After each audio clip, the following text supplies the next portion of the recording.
ኢትዮጵያ ውስጥ ብሄር ወደ አስተሳሰብነት እየመጣ ነው። አንድ ታሪክ ልንገራችሁ፣ እውነተኛ ታሪክ ነው። ጎን ለጎን ቢሮ ነበረን ከአንድ ሰው ጋርና በሩን በጣም ሲዘጋው አስጮኸው። በሩን በጣም ጮኸና ምንድነው መስለው አይ በሩ አልቆለፈ ብሎ እየቆለፍኩ ነው አለኝና ነው እንዴ ስለዚህ ቆለፍክ ስለው አው ቆልፍ ያለው አለኝና ሄደ። ከ5 ደቂቃ በኋላ ደወለልኝና ጌታ እስኪ በሩን ቼክ አድርገው ቆልፌዋለሁ አለ። አሁን እናንተ ምንድነው ይሄ ብላችሁ ነው የምታስቡ? How do you live with bad emotions? አሉታዊ ኢሞሽኖችን how do you live with them? Because እንዳልከው ጭንቅላቴ ውስጥ አሁንም there's still a process when I think አሉታዊዎቹን ጨርሼ ወደ አዎንታዊዎቹ መሄድበት or like just like emotions enough and then life ይቀጥል አይነት look ስሜት ይሄን ያህል ዋጋ ባይኖረው እኮ ከዚህ ይሄን ያህል ልናመልጠው ራሱ አንሞክርም ነበር። አንድ ነገር በጣም አልፈልግም የምትለው በጣም ስለሚያስፈልግ ሊሆን ይችላል።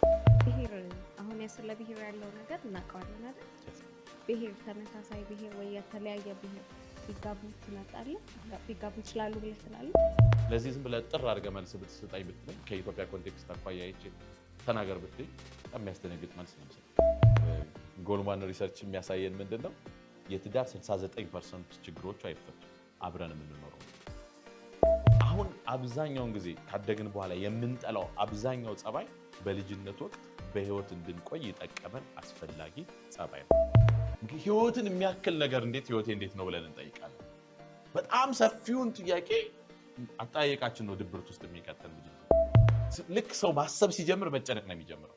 ቤዚክሊ ችግሮቹ ላይ በሙሉ አምሮ ይሄዳል፣ መጨነቅ ይጀምራል። እንዴት ማሰብ እንዳለብን ስላላወቀ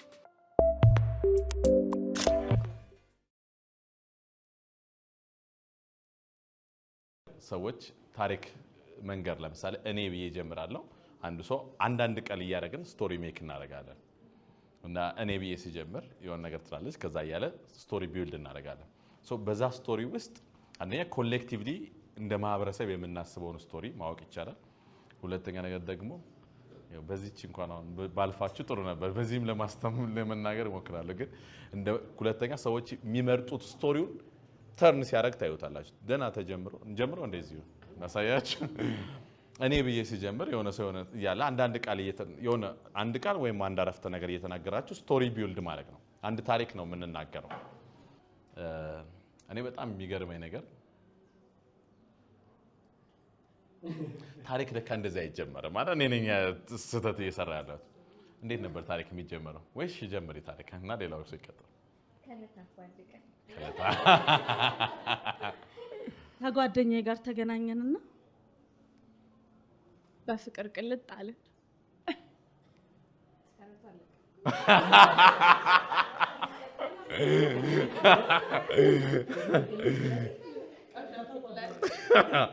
አጣያቸው ስንት ነገር እያለ በጣም ብዙ ነገር አለ እኮ። መንገድ እየሄደ ያለ አንድ ድንጋይ ጓደኛዬ ያደናቅፋል፣ ግን አልወደቀችም፣ ተርፋለች። ይሄ ነገር ከራሷ ጥንካሬ የመጣ ይመስለኛል። እኔ ከሷ ብዙ መማረው ነገር ያለ ይመስለኛል። ባለመግባባት ደስ ብሎኛል። ብትወድቅ ስቅ ነበር፣ ግን አልወደቀችም። በጣም የሚገርመው ነገር እንገራችሁ። በጣም የሚገርመው ነገር ትቀጥያለሽ? እሺ በቃ በጣም የሚገርመው ነገር ልንገራችሁ። ግን አሁን ታሪክ እኮ ሜክ ማድረጉን አቁመነዋል። አደናቀፋት ድንጋዩ ምናምን የሚለው ደግሞ የት ላይ ነው የተቀየረው? ከዛስ ድንጋይ ማደናቀፍ ማንጋ ነው ብዬ እኮ ነው። ምን አለ መንገድ ስትሄድ ሌላ ስንት የሚታይ የሚያማምር ነገር አለ። አንዱ የምናደርገው ነገር ይሄ ነው። ቅድም ጠዋት ላይ የነገርኳችሁ እንደነበረው ሌላው ደግሞ ጥያቄ እኔ ብላችሁ ዳሽ ብትባል ላይክ ፍቅር ተብሎ ሙሉት ብትባሉ ኢንኮምፕሌት ሴንቴንስ አንዱ ሰዎች ራሳቸውን አስተሳሰባቸውን የሚረዱበት ነገር ነው። ሌላው እንግዲህ አሁን ስቶሪ ሜክ አድርጉ ያልኳችሁ ስዕልም እያሳየኋችሁ ስቶሪ ሜክ እንድታደርጉ ማድረግ ይቻላል። እንደዚህ በስነ ልቦና በጣም ኢንትረስቲንግ ከሚባሉ አንድ በጣም ቀላል ቴስት ደግሞ ለምሳሌ ስዕል ሳሎላችኋለሁ፣ የበግ ስዕል ሳሎላችኋለሁ፣ የበግ ስዕል ሳሎላችኋለሁ። ከዛ ስዕላችሁን አምጥተን እያየን ኢንተርፕሬት ማድረግ ይቻላል። ለምሳሌ ሙሉ ነጭ ወረቀት ላይ በጉን ከታች ሂዶ በትንሽ ነገር ከሳለው አንድ ሰው ይሄ ሁሉ ስፔስ እያለ እዛች ታች ወስዶ የሚስልበት ምክንያት ሳይዙን ምናምን አይቶ በደንብ ማብራራት ይቻላል። ምክንያቱም ሰዎች ሳያስቡት ማንነታቸውን፣ ፍላጎታቸውን በታሪክ በምናምን ያጋራሉ ነው። ስለዚህ ምን ለማለት ነው? እንደውም ጥሩ መግቢያ ሆነን ምንድነው ሐሳቡ? በጣም ፕራይቬት የሆናችሁን የእናንተን የግል ህይወት የሚመለከት ነገር በጣም ብዙ ባትናገሩ ጥሩ ነው፣ ይመከራል። ጥያቄውን ዋናው ጥያቄውን ብቻ ብትነግሩን ጥያቄው ላይ ብንዋይ በጣም የተሻለ ነው ብዬ አስባለሁ። ስለዚህ የግል ህይወታችሁን አንስታችሁ ያለ መግቢያ ነው የገባ ነው፣ ዝም ብለን ነው ዘው ብለን ነው የገባ ነው። መሰላል ላይቭ ነው ዛሬ ኦፕን ፍሎር አድርገ ነው። ሳይኮሎጂስት ብታገኙ ምን ትጠይቁ ነበር? ወይም የሳይኮሎጂስት ባለሙያ ብታገኙ ምን ልታማክሩት ትወዳላችሁ የሚለውን ፕሮግራም ነው የምናየው። ከዛም ባለፈ እናንተ ሀሳባችሁን፣ ስሜታችሁን እና ያላችሁን መረዳት ማጋራት ትችላላችሁ ማለት ነው። ስለዚህ እኔ ደግሞ እንደ ባለሙያ አብሬያችሁ ልንነጋገር፣ ለጥያቄዎቹ መልስ አብረን ልንፈልግ ብቻዬን ሳይሆን አብረን መልስ ልንፈልግ ተዘጋጅተናል ማለት ነው። መሰላል ላይቭ ነው። እንኳን ደህና መጣችሁ። ታንክ ዩ። ስለዚህ የዛሬው ጥያቄ ማንኛውንም የሚያሳስባችሁን ስለ ልቦና ባለሙያን ይመለከታል የምትሉትን ከፖለቲካ፣ ከኢኮኖሚ፣ ከሃይማኖት ነፃ የሆነ ዋናውን ነገር ረስቼዋለሁ ታውቃለህ። ነፃ የሆነ ጥያቄ እያነሳን የምንነጋገርበት መድረክ እንዲሆን ነው የምፈልገው። እንዳልኩት ፕራይቬት ነገሮቻችንን ያዝ አድርገን በዋናነት ጥያቄው ላይ ትኩረት ብታደርጉ ደስ ይለኛል። ታንክ ዩ። በጣም ደስ ብሎኛል ይህንን ከአንተ ጋር ድሉ ስላገኘ ነው። በኦሲዲ ስትራግል የሚያደርግ ሰው ስፔሻሊ ኤክስትሪም ኦሲዲ ሂል ለማድረግ ጆርኒ ጀመረ እንበልና የመጀመሪያዎቹ ስቴፕ ላይ ስህተት የሚሰራቸው ምን ሊሆኑ ይችላሉ?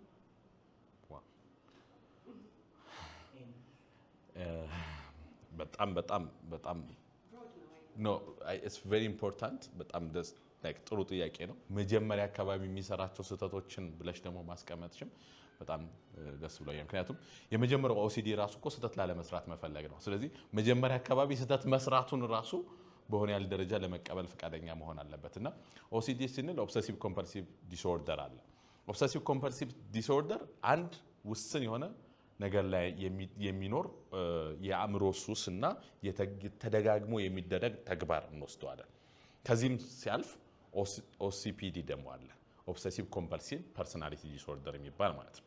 እሱ ደግሞ በስብዕና ደረጃ ፐርፌክሽኒዝም ያለበትና ስብዕና መቃወስ ብለን ናርሲስቲክ እንደምንለው፣ አንቲሶሻል እንደምንለው፣ ፓራኖይድ እንደምንለው የስብዕና መቃወስ ነው።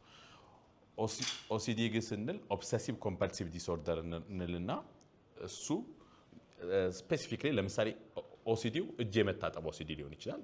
ኦሲዲው ተግባሩን አይተን ብቻ ግን ቶቱን መገመት የማንችልባቸው ጊዜያቶች ይኖራሉ። ለምሳሌ አሁን ብዙ ጊዜ እጅ የመታጠብ ደጋግሞ አንድ ሰው እጅ የመታጠብ ችግር ብንል ሀሳቡ ግን አለ። ያ ሀሳብ ምናልባት የሆነ በሽታ ሊይዘኝ ይችላል የሚል ሀሳብ ነው፣ ወይም ንጹህ መሆን አለብኝ የሚል ስጋቻ ነው። ከምን እንደመጣ ሀሳቡን እናያለን። ሀሳቡ መጥቶ ሀሳቡን በሀሳብ መመለስ ሳይሆን በምን መመለስ ነው የምንጀምረው? በተግባር። አንድ ታሪክ ልንገራችሁ፣ እውነተኛ ታሪክ ነው። ጎን ለጎን ቢሮ ነበረን ከአንድ ሰው ጋርና በሩን በጣም ሲዘጋው አስጮኸው። በሩን በጣም ጮኸና እንዴ ምንድነው መስለው? አይ በሩ አልቆለፈ ብሎ እየቆለፍኩ ነው አለኝና ኦ ነው እንዴ ስለዚህ ቆለፍክ ስለው አው ቆልፍ ያለው አለኝና ሄደ። ቻው ተባብለን ሄደ። ከ5 ደቂቃ በኋላ ደወለልኝና ጌታ እስኪ በሩን ቼክ አድርገው ቆልፌዋለሁ አለኝ። አሁን እናንተ ምንድነው ይሄ ብላችሁ ነው የምታስቡት? ግራ ይገባል አይደል? እንዴ ሲቆልፍ አይቶታል። ሊትራሊ እንደቆለፈም ተነጋግረን ነው የሄደው። ምንድነው ይሄ? ኦሲዲው ሐሳቡ እንደመጣ ሐሳቡን በሐሳብ መመለስ አይደለም የሚቻለው። ልክ ሐሳቡ እንደመጣ ወዲያውኑ ምን ማድረግ አለበት? በተግባር ነው ምላሽ የሚሰጠው። ለምሳሌ በሩ ተቆልፏል አልተቆለፈም ሲል ሐሳብ ነው የመጣው አይደል? ለዚህ ሐሳብ መልሱ ምንድነው? አይ መቼ ቆልፌዋለሁ አልቆለፍኩትም ለማስታወስ መሞከር ነው አይደል? እሱ ላይ አይደለም። ሚሞሪን ሳይሆን ሪሌይ የሚያደርጉት ማስታወስን ሳይሆን ሐሳብን ሳይሆን ሪሌይ የሚያደርጉት ምን ነው? ሪሌይ የሚያደርጉት በዋናነት ተግባሩን ሂዶ ማረጋገጥ አለበት ማለት ነው። አንዳንዴ ቀልድ መስሎ የሚነገሩ ብዙ የሚያስተምሩን ነገሮች አሉ። ሶኬቱን ሰክቸዋለሁ አልሰካሁትም ብሎ በጣም የሚያስጨንቀው ሰው ነበርና የልብስ መተኮሻ ልብሱን ተኩሶ ሰክቶታልና ከዛ ሰክቸዋለሁ አልሰካሁትም ብሎ ወጣ። ላይክ መኪና ውስጥ ገባና እንዳሰበው ወይ ሰክቸውስ ቢሆን ብሎ ተመልሶ ሄደ። አየው ሰክቸዋል ብሎ ተመልሶ ወረደና ግን መንቀሉ ነቀየዋለሁ ግን አይ ዶንት ኖ ምናልባት የተቀመጠ በጣም እንደጋለ ስለሆነ ያስቀመጥኩበት ቦታ ትክክል ላይሆን ይችላል እንዴ ብሎ ተመልሶ ቼክ ማድረግ ፈለገ። ተመልሶ ሄደ። ከዛ አሁንም ነቅሎታል የጋለ ቦታ እንዳልሆነ አሰበ። አሁንም ግን መንዳት ጀመረና 10 ደቂቃ ከነዳ በኋላ ግን ነቅየዋለሁ አልነቀልኩትም የሚለው ሐሳብ መጣ። ስለዚህ ሲመጣ ምን ማድረግ አለበት? ይሄ ሰው ተመልሶ እንደገና ሄዶ ቼክ ማድረግ አለበት። ከዛ ተመልሶ ሄዶ ፎቶ አንስቶት መንቀሉን ይዞ መኪና እየነዳ ሄደ። ቀልድ ሊመስለን ይችላል አንዳንድ ታሪኮች፣ ግን እየነዳ ሄደና ብዙ ረድቶ ነድቶ ቢሮ ከገባ በኋላ ነቅየዋለሁ አልነቀልኩትም ሲል አሁንም ጥያቄው ፎቶን አየ። ይሄ ፎቶ ትናንትና ይሆን ዛሬ በምን አውቃለሁ? ዛሬ ካነሳሁት በኋላ መልሶ አእምሮ ውስጥ መመለስ ስለማይችል አሁን ምን ማድረግ አለበት? ተመልሶ ሄደ። መጨረሻ በጣም ሲጨንቀው ልብስ መተኮሻ ካወየዋን ይዞት ቢሮ ሄደ ይባላል። እንደዚህ በጨዋታ መልክ የምናወራቸው ነገሮች ምንድናቸው የሚነግሩን? ሐሳቡ በሐሳብ መልስ መስጠት አልተቻለም። በተግባር ብቻ ነው ኦሲዲ ላይ መልስ የሚሰጠው። እጄ ንጹህ ነው አይደለም፣ ታጥቤ ያለው አይደለ፣ ንጹህ ነው አይደለም፣ ምን ያህል ኢንፌክትድ ሊሆን ይችላል ከሚለው ምላሽ ይልቅ ንጹህ አይደለም እንዴ ብሎ ሲያስብ ወዲያውኑ ወደ ምን መግባት? ወደ ተግባር መግባት። ለዚህ ነው የኦሲዲ አንዱ ሕክምና ሐሳቡን ያለ ተግባር ማድረግ ነው። ሐሳቡ አለ ግን ለተግባሩ መከልከል ነው። ኮምፐልሽኑን መጀመሪያ ትሪት ማድረግ ነው። ሐሳቡ እያለ በጣም ወደ ኮምፐልሽኑ ለመግባት የሚገብ መነሳሳት ውስጥ ስለሚሆን ኮምፐልሽኑን መከልከል ነው። ሪፒቴቲቭ ቢሄቪየሩን ማስቆም ሕክምና ውስጥ ይገባል። ግን በጣም ሰፊ ነገር ነው። አንዱ አንደርላይኒንግ ቶቶች ግን አሉ። ያነሰው ላይ ብዙ ጊዜ ተመሳስሎ የሚታዩ ኦሲዲው ምንም ይሁን በሩን ዘግቼዋለሁ አልዘጋሁትም ይሁን እጅን መታጠብም ይሁን ኦሲዲው ምንም ይሁን ግን አንድ አንደርላይኒንግ ቶት አለ። እሱ ምንድነው? ፐርፌክሽኒዝም። ንጹህ ከሆነ በደንብ እስከ መጨረሻው 100% ንጹህ መሆን አለበት። መዘጋቱ እስከ መጨረሻው እርግጠኛ መሆን አለበት የሚል ፐርፌክሽኒዝም አለ። ሁለተኛ ኢንፍሌትድ የሆነ ፊርም አለ፣ ከባድ የሆነ ፍርሃት። ያ ነገር ባይሆን ምንድነው ተያይዞ የሚመጣ የሚለውን ፍርሃትም ሕክምና ያስፈልገዋል ማለት ነው። ስለዚህ ለፐርፌክሽኒዝሙ ብዙ ጊዜ የምንመክረው ጉድ ኢናፍ የሚል ፕሪንሲፕል ነው። ሰዎች ነገሮች 100% ፍጹም መሆን አይጠበቅባቸው፣ በበቂ ነው መሆን ያለባቸው። ኢቭን ፍጹም ፐርፌክት ፓረንት ለመሆን የሚያደርጉ ሰዎች ጥረት አለ። ሁሉም ነገር 100% ንጹህ እንዲሆን መሞከር፣ እንደዛ አንችልም። ጉድ ኢናፍ እንዲሆን መሞከር፣ በቂ እንዲሆን መሞከር። ምን ያህል ነው በቂ የሚለውን ደግሞ በሬንጅ መማር መቻል። አእምሯችንን የምናሰለጥናቸው ቴክኒኮች አሉና ልክ ኦሲዲን ሕክምናውን ጀምሮ ሰው መስተካከል ሲጀምር አንዱ የሚጨንቀው ነገር ምንድን ነው? ሕክምናውን ራሱ ምን ይሆንበታል? ኦብሰስድ ይሆንበታል። በተለይ ኦሲፒዲ ያለበት ኦብሰሲቭ ኮምፐልሲቭ ፐርሶናሊቲ ዲስኦርደር ያለበት ሰው ሕክምናውን ጀምሮ ራሱ ሕክምናው ላይ ራሱ ይሄን አድርግ ሲባል ያንን ነገር በደንብ በ100% በዲቴል ማድረጉ እሱ ሕክምናው ራሱ ምን ይሆናል መልሶ ስለዚህ ኢቭን እያንዳንዱ ሕክምና ለምሳሌ በተለይ ፐርሶናሊቲ ዲስኦርደር ሲሆን በጣም ገፋ ስለሚል ነው። ሕክምናው ራሱ ፓርት ኦፍ አሳይመንት ብቻ ሳይሆን ሕክምናውን ራሱ ወደ ሕክምና ማምጣት ያስፈልጋል። እና በጣም ጥሩ ጥያቄ ነው። መጀመሪያ አካባቢ ስህተት ሲመጣ ምንድን ነው የሚያስበው የሚለው ፓርት እሱ ላይ በደንብ መዘጋጀት አለብን። ምክንያቱም ሕክምና ባይዘው ከመጀመራችን በፊት መጀመሪያ የሚደረጉ ነገሮች አሉ። የሚደረጉት ነገሮች ውስጥ አንዱና ትልቁ ነገር ሰዎችን ማዘጋጀት፣ ማስተማር፣ ሳይኮ ኤዱኬሽን፣ ስለ ህመሙ በስነ ስርዓት ማስረዳት ያስፈልጋል። ምን ነገሮች እንዳሉት፣ ምን አይነት ነገሮች እንዳሉት በደንብ ማስረዳት ያስፈልጋል። ምክንያቱም መፍትሄውን እያረግሽ ራሱ ህመሙን እያባባሽ ሊሆን ይችላል አንዳንዴና ስለ ጸባዩ ስለ ህመሙ ጸባይ በደንብ ማስረዳት ያስፈልጋል። ይሄ በዚህ ምክንያት ነው፣ ይሄ ከዚህ ጋር የተያያዘ ነው እያልን ማስረዳት ያስፈልጋል። ብዙ የስነ ልቦና የተቀመጡ መፍትሄዎችም አሉ። ከነዛ ጋር ያይዘንም በደንብ እንመጣለንና አይ ቲንክ ሰፋ ስላለ ነው ኮንቴክስት ለመስጠት የሞከርኩት። በጣም ጥሩ ጥያቄ ነው ብዬ ወስዳለሁ። ሕክምናው ግን ያስፈልገዋል። ምክንያቱም በቀን ተቀን ውሏችን ላይ የሚፈጥረውን ተጽዕኖ አስቡት። ለሰው ሰላም ሊነሳ ይችላል።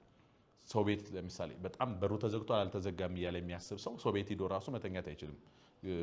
ምክንያቱም በሩ ተዘግቷል አልተዘጋም እያለ ጫና ውስጥ ነው። ቢሮ ስራ መስራት ይልቅ ሞር ከቢሮ ሲወጣ ያለበትን ስትረስ፣ ቤቱ ላይ ሊፈጠር የሚችልበትን ጫና፣ ኤቭሪቲንግ ስትረስድ ነው። ሶ አንዛይቲ በጣም ዋን ኦፍ አንዛይቲ ዲስኦርደር ነው የነበረው ኦሲዲም። ስለዚህ በጣም የሚፈጥረውን ጫና እረዳዋለሁ ለማለት ነው። ጉድ ሀሳብ መጨመር ከፈለግ ባለሙያም ስላለ ሀሳብ ምክንያቱም የጋራችን ፖድካስት ብለናል። ስለዚህ ሀሳብ መጨመር ትችላለህ። አዲስ ያለኝ ነገር የመጀመሪያ እንደ ኢንትሮ የገባበት መንገድ ነው። which is obsession ማለት መጀመሪያውኑ ስህተት ላለመስራት መሞከር ስለሆነ ማለት ነው። እና ጥያቄሽን ይዘሽ ከሆነ የመጀመሪያዎቹ ስህተቶች ምን ሊሆኑ ይችላሉ የሚለው እና እሱ እንደ ታይፕ ኦፍ ኦብሴሽኑ ይለያያል። ለምሳሌ የክሊንነስ ኦብሴሽን ያለው ከሆነ፣ የቼኪንግ ኦብሴሽን ያለው ከሆነ፣ የኦርደሪንግ ኦብሴሽን ያለው ከሆነ ስህተቶቹ ከዛ ጋር ነው እና ግን ሌላው አንድ ሊሆን ይችላል፣ ሁለት ሊሆን ይችላል። እሱ አይደለም ኢምፖርታንት ነገር ከፐርፌክሽኒዝም ጋር የተገናኘ ስለሆነ ስህተት መስራቱ ሳይሆን ፕሮብለም የሚሆነው ስህተት መስራት አለመፈለጉ ነው። ስህተት ሊሰራ ይችላል። እሱን አክሰፕት የሚያደርግበትን ሞዳሊቲ ማሳየት አለበት። ላይክ ከዚህ በፊት ያን ነገር በየቀኑ ያደረገው ከነበረ ወይ ደግሞ በቀን 4-5 ያደረገው ከነበረ ግን በቀን ወደ 2 ወደ 3 የሚቀንስበት ወይ ሀብቷን ካይንድ ኦፍ ስኬል ሊኖረው ይገባናል። እና ሁለተኛ ነገር ድርጊቱን በማድረጉና ባለማድረጉ የሚፈጠር ምን አለ ሰብጀክቲቭ ዲስኮምፎርት አለ አይደል? ዲስኮምፎርቱ ምን ያክል ቀንሷል አልቀነሰም የሚለው ነገር ኢምፖርታንት ይሆናል እንጂ እንትኑን ለይተን ስለማናውቀው ላይክ there is no grading አይደል? ፈርስት ሚስቴክ ነው፣ ሰከንድ ሚስቴክ ነው፣ ሰርድ ሚስቴክ ነው የሚባል ነገር የለም አይደል? ፕላን ከተደረገው ነገር አንፃር አቺቭ ያደረገውና ያላደረገውን ነገር መለየትና ቀጥሎ የሚመጣው ነገር ምንድን ነው? ፕሬዝ ማድረግ፣ ሪዋርድ ማድረግ፣ ሪንፎርስ ማድረግ ያስፈልጋል። ለምሳሌ ምንም የማያደርግ ሰው አንድ ሲያደርግ እሱን ሪንፎርስ ማድረግ ብቻ ጥሩ ነው። ጉድ እንቀጥል። እሺ ይሄኛውም ዲፍረንት ቶፒክ ጀነራሊ ሁሌም ከዚህ በፊትም ያልከኝ ላይ ተነስቼ ነው ጥያቄ ያለኝ። ግን ይሄ processing emotion. Now, one of the ways to process emotion is to actually sit with it and to actually feel it through. So one of the issues in በጣም የሚሰማኝ is certain ways of eliminating the emotions, suppressing it as like avoidance ብዙ ጊዜ badger የሚደረገው is because they suppress the emotion, right? Then the effectiveness of the avoidance is the emotion goes away. Right? It may not like completely disappear, but at least like suppress it አደርገው ይጠፋል. When you feel the emotion and when you sit with it, the issue becomes when does it go away, in the sense that elimination and an emotion answer እስክታደርገው ድረስ process አድርገው የሚለው suppressing has an end goal, then processing may not end at all in some sense. So what is the way where someone who shouldn't suppress but rather should actually feel the emotion, how should someone create a way where they actually process the emotion fully, and how do they actually know if it's fully processed rather than be suppressed in some way? Yeah. በጣም ጥሩ ጥያቄ ነው። ሰፕረስን በጣም ሮማንቲሳይዝድ አድርገዋል። ማለትም ሰፕረስ ከተደረገ it goes away ነው። ሰፕረስ የተደረገ ነገር እኮ አዳፈንከው እንጂ አልሄድም። ኢንድ ጎል የለውም። ሰፕረስም አያልቅም። ለጊዜው ማስታገሻ ሰጠኸው ነው። I mean, I understand like እሱ ግን more the one ሁሌም ሰፕሬሽንን እንደ ኔጌቲቭ የምናየው ሪዝን አለው because እንዳልከው ሎንግ ተርም ኢፌክቱ ኔጌቲቭ ነው። ግን ሾርት ተርም እንደዚህ አይነት የምር ፓነሲያ ወይም like የምር ሪሊፍ የምታገኝበት ሎንግ ተርም ፕሮሴሲንጉ ግን I'm finding it very hard because you don't know how it ends, you don't know where it ends.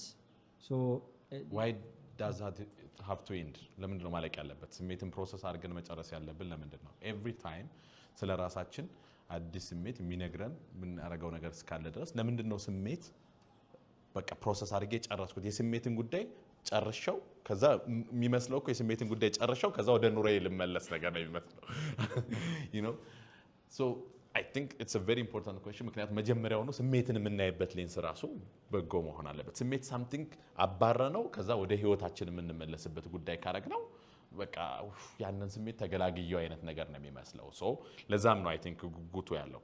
ሁለተኛ እንዳልከው ባይ ዘ ወይ ሰፕረስም ለትንሽ ጊዜያቶች ሊመከር ይችላል እኮ የትኛውም ኢጎ ዲፌንስ ሜካኒዝም ውስጥ አንዱ ለትንሽ ጊዜ ዲናይም ለትንሽ ጊዜ ልታረግ ትችላለህ። ለምሳሌ ሀዘን ሲገጥመው ሰው ለትንሽ ጊዜ ዲናይ ያደርጋል። ግን በዲናይ ያልሞተም ያነሰው ብሎ 2 ዓመት ቢቆይስ it will be በጣም ችግር ይሆናል ማለት ነው።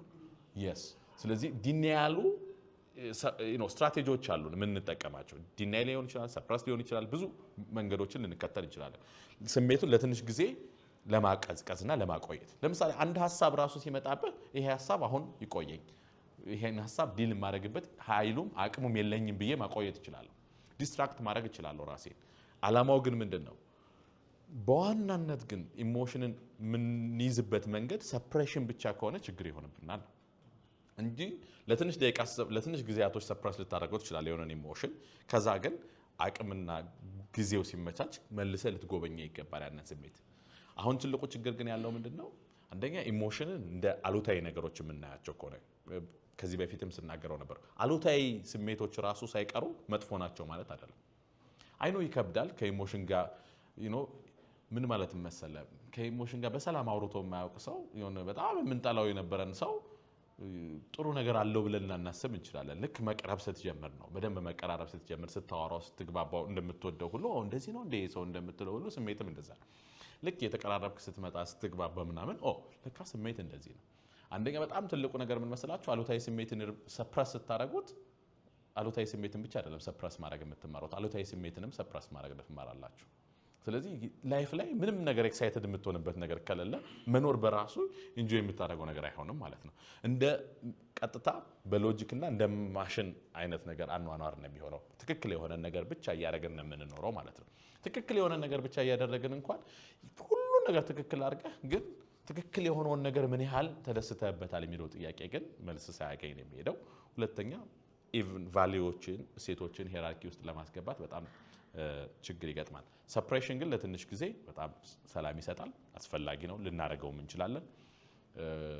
ዲስትራክት ልናደርግ እንችላለን ራሳችንን። በተለይ አንዛይቲ ውስጥ ያለ ሰው፣ ጭንቀት ውስጥ ያለ ሰው ራሱን ዲስትራክት ማድረግ መማር አለበት። ልክ ስሜቱ ሲመጣ ቶሎ ሂዶ ወደ ማብራራት እንዳይገባ ማለት ነው። ስለዚህ ዲስትራክት ማድረግ ይችላል።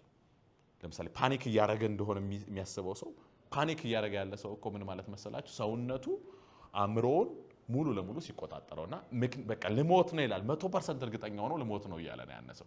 ስለዚህ ምን ማድረግ ያስፈልገናል? አእምሯችን ላይ ያን ሐሳብ ሄዶ ልክ ነው ልትሞት ነው ወደሚል ድምዳሜ እንዳንደርስ ራሳችንን ሶሻል ሚዲያ እያየን ዲስትራክት ብናደርገው ይመከራል። ስለዚህ ኢቭን ለአንዛይቲ አንዱ የምንመክረው ነገር ዲስትራክሽን ነው። አንዳንዴ ስሜቶች በጣም ሲከብዱን ሰፕረስ ልናደርገው እንችላለን። ጤናማ ነው። ግን ሁሌም ሰፕረስ እያደረግንና ሁሌም ነገሮችን የያዝን ከሆነ የምንኖረው ቻሌንጅ ይገጥመዋል። ቀጣይ ጥያቄ እንዳለ እያሰብኩ ነው። ጥያቄን አሁን ስትለው በጣም ሪፋይን ላድርገው።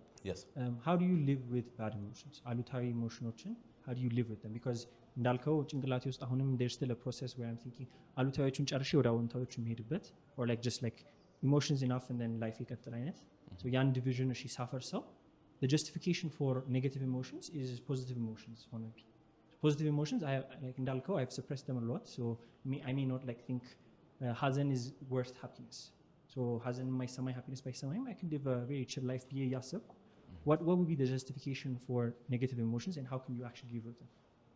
yes አሉታዊ ስሜቶች በህይወታችን ውስጥ ትልቅ የሆነ መልእክት ይዘውልን የሚመጡ ስሜቶች ናቸው።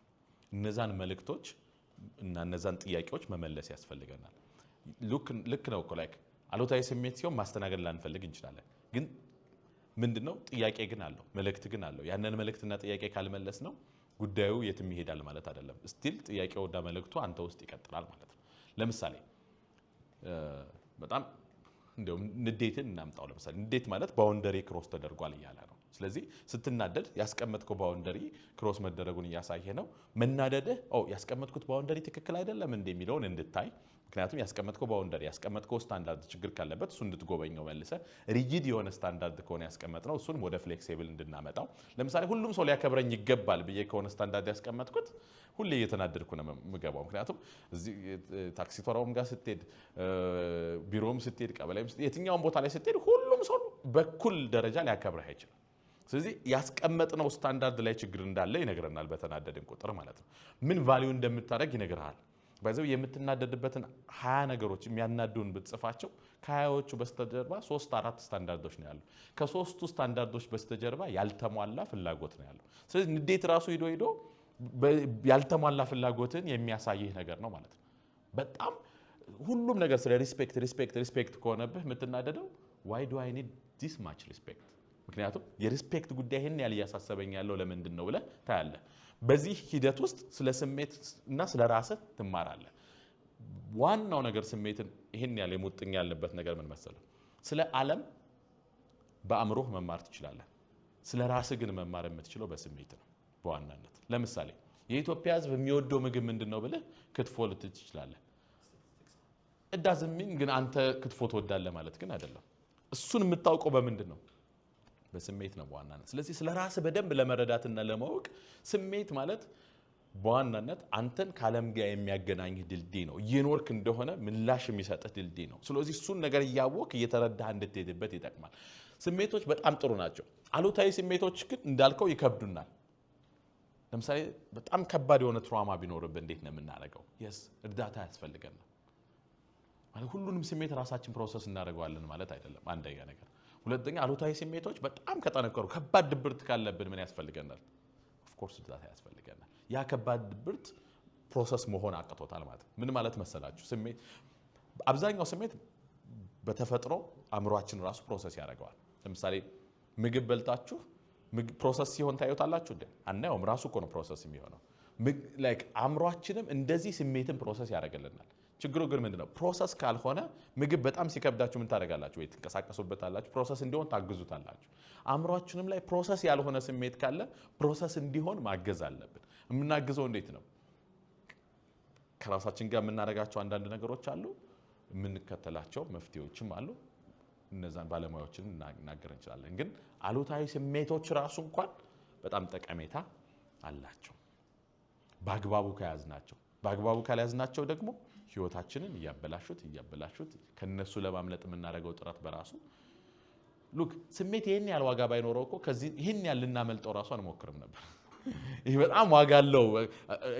አንድ what you resist persist ይላል ካርል ዩንግ። አንድ ነገር በጣም አልፈልግም የምትለው በጣም ስለሚያስፈልግ ሊሆን ይችላል። እንዲሁም አብዛኛውን ጊዜ የህይወታችንን እንቆቅልሽና መልስ ያለው ማየት ከማንፈልገው ልናየው ራሳችንን ከማንፈቅደው ነገር ውስጥ ነው። ስሜትን ይሄን ያህል እንዲሁም አምረህ ምናምን ካልከው ይሄ በጣም የሚያስፈልግህ ነገር እሱ ሊሆን ይችላል ማለት ነው። yes አሁን ሲሪየስ እያደረኩት ነው። እኔ ራሱ መኮሳተር ጀመርኩኝ። so yes እሱ ያለ ላይ just add ለማድረግ so አሁን for an avoidance usually ገና መጀመሪያ ከዚህ በፊት ስታወሪ ሰማት ኢሞሽን ምን እንደሆነና አሁን what they're feeling exactly name ማድረግ because they don't know what the emotions yes. are. Yes. So አሁን ለአንገር ኤግዛምፕል እንደሰጠው so anger is የባውንደሪ ማለፍ yes. so እያንዳንዱ ኢሞሽን kind of በዛ ደረጃ አንደርስታንድ ማድረግ ይኖርበታል። አለበለዚያ ፊል ሲያደርገው or ፊል ስናደርገው like we don't know like እሺ እንዴት አድርገን ፕሮሰስ እንደምናደርገው ራሱ አናውቅም።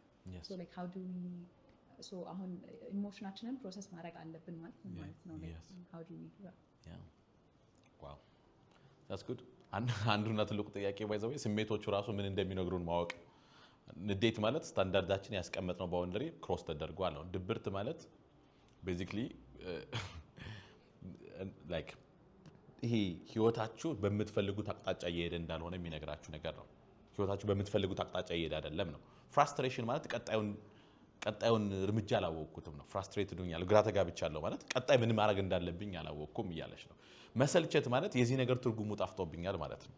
ስለዚህ የሆነ ነገር በጣም ስልችት አለኝ ማለት ትርጉም እያገኘሁለት አይደለም እያልኩኝ ነው ማለት ነው። ትርጉም ካገኘሁለት ከመሰልቸት እየወጣ እመጣለሁ ማለት ነው። ስለዚህ እያንዳንዱ ስሜት በዚህ መንገድ ራሱ መተርጎም አለበት። እያንዳንዱ ስሜት ምን ማለት እንደሆነ ማለት ነው። በእያንዳንዱ ስሜት በተረጎምነው ቁጥር እየገባን ይመጣል ማለት ነው። ስለዚህ ቅናት ማለት አንዳንዱ ሰው ባይ ዘ ወይ አንቺ ስለምታስቀኘኝ እንጂ እኔ ቀንቼ አይደለም የሚል ሰው አለ። ለምቅናት ራሱ እኔ አልቀናም የሚል ሰው አለ።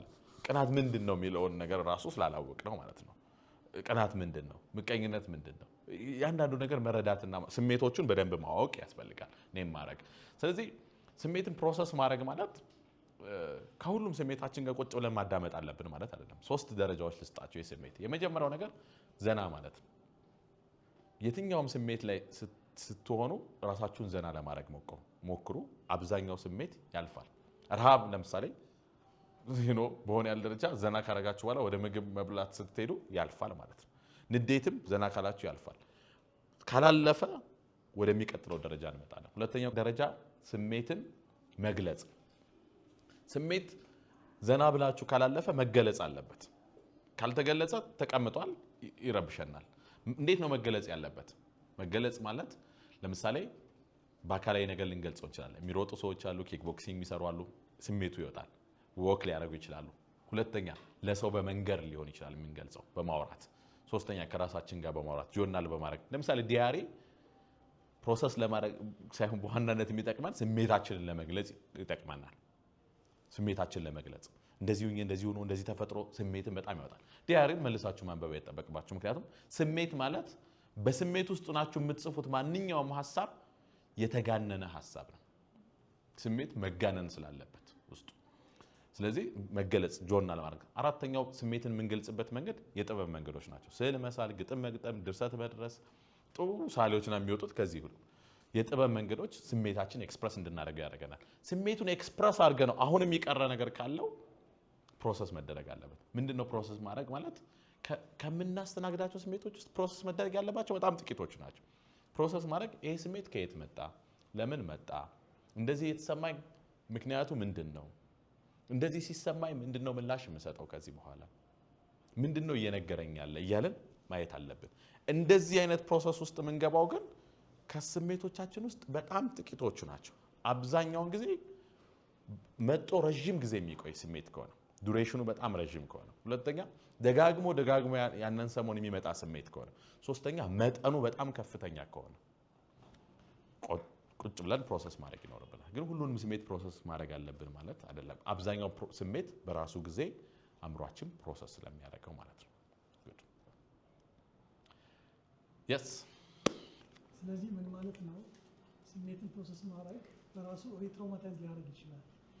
ለዛ ነው ባለሙያ የሚያስፈልገው። አሁን ቅድም አይተህ ከሆነ ጥያቄውን ስጠይቅ ሰፕሬሽኗ ላይ ኢዚ ነበረ፣ ፕሮሰሲንጓ ላይ ግን ትንሽ መደጋገም ነበር አይደለ? ፈረድ ከሆነ ማለት ነው ስቲል ከሆነ ትነግረኛለህ። ፕሮሰሲንግ ላይ ያተኮርከው ለምንድን ነው? ብዙ ትኩረት የሰጠኸው ቢካዝ በራሱ ትራውማታይዝ ሊያደርግ ይችላል ፕሮሰስ ማድረጉ ማለት ነው። የሰዎች እርዳታ የሰዎች እገዛ ያስፈልጋል። ከዛም በላይ ግን ኢዚ አይደለም በራሳችን ለማድረግ ነው። ቢካዝ ይሄ ሩት ቼን አናሊሲስ መስራት አለብን።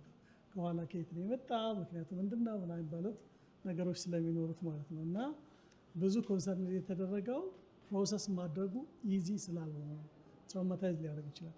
በዛ ለብል የሚቆጠር ትራውማ ካለን it's better to find someone to help us. Yes, thank you very much. Yes. Can I ask? Not a question, but rather if you have any suggestions. Hey, naming of emotions, like I know I'm asking very like mechanical things. Again, is there a way where is there a guide to that? Say, anger is the crossing of boundary. Explains it very well. Yeah. So you can use that several times. For other emotions that you may not be able to actually name, is there a way, some sort of guidance? Does he emotion malet? I'm sorry, jealousy malet. Bila yitabuku. No, is there like some sort of guidance regarding like this emotion means this? Of course there is. Shareable? Yes. Yeah. Oh, nice. Okay. አሁን ቅድም በነገርኩ ነው ፍራስትሬሽን ለምሳሌ ቀጣዩን እርምጃ አላወቅኩም እያልኩኝ ነው። ስለዚህ ፍራስትሬትድ ሆንኩኝ ማለት ቀጣዩን ነገር አላወቅኩት ነው። በጣም ይሄ ቦርድ ሆንኩኝ ማለት የማደርገው ነገር ትርጉም አጥቶብኛል እያልኩኝ ነው። ስለዚህ ለዛ ነው ሲግናል ናቸው ምንለው። በጣም ቦርድ የመሆኑ ነገር በጣም ከበዛ የማደርገው ነገር ምን እየሆነብኝ ነው ማለት ትርጉም እያጣብኝ እየመጣ ነው ማለት ነው። ስለዚህ ስሜቶቹ ኮሙኒኬት ያደርጉልናል፣ ብዙ ነገር ወደ ራሳችን እንድናይ ያደርገናል ማለት ነው። ስለ ብሔር ነው ስለ ብሔር ልጠይቅህ ነው። ብሔር አሁን ስለ ብሔር ያለው ነገር እናውቀዋለን አይደል? ስለ ጋብቻ ምን ትላለህ?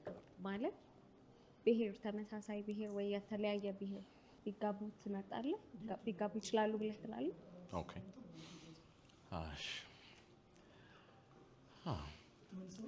ፖለቲካ አይቻልም ብያለሁ ስገብ መግቢያው ላይ ፖለቲካ አይደለም የትዳር ህይወት ነው። አይ ቲንክ አንድ ቦታ ላይ ምን አስተያየት ሰጥቻለሁ መሰላችሁ? ኢትዮጵያ ውስጥ ብሔር ወደ አስተሳሰብነት እየመጣ ነው። ለምሳሌ አንድ ሰው ሪፐብሊካን ነኝ ሲል ስለ ፖለቲካ፣ ስለ ኢኮኖሚው፣ ስለ ሀገር የሚያስበው አስተሳሰብ አለ አሜሪካን ሀገር ውስጥ። ዲሞክራት ነኝ ሲልም የሆነ ነገሩን አስተሳሰቡን ይወክላል። እኛም ሀገር ላይ ብሔር ወደ አስተሳሰብ እየመጣ ነው። ስለዚህ በጣም ወደ ቫልዩ ሲስተማችን በደንብ እየመጣ ነው የሚለው ሐሳብ እየታየ ነው። ሶ የኔ ሐሳብ ምንድነው? ይሄ ጥያቄ አሁን ለምሳሌ ጥያቄ የሚሆንበት ሰው ካለ ኦፍ ኮርስ ምን ብለን እንደምናነሳው ኦፍ ኮርስ ቆም ብሎ በደንብ ማየት አለበት። አሁን ይሄን ጥያቄ ሲነሳ በጣም እንዴ ምን አይነት ጥያቄ ነው የተነሳው ብለን ካሰብን ይሄ ኢሹአችን አይደለም ማለት ነው። አንድ ጥያቄ ካልሆነብን ብዙ ካናደደን ጥያቄው ለኔ ኢሹ አይደለም ማለት ነው። ግን ደግሞ በጣም ብዙ ኢሹአቸው የሆኑ ሰዎች ግን አሉ። ለምን? ምክንያቱም አስተሳሰብ እየሆነ ነው። በጣም ቫልዩ የምታደርጉት ነገር ብሄር ከሆነ አስተሳሰባችሁን የሚቃኘው ነገር እሱ ከሆነ ዘንድ የቫልዩ ግጭት ይገጥማቸዋል ማለት ነው።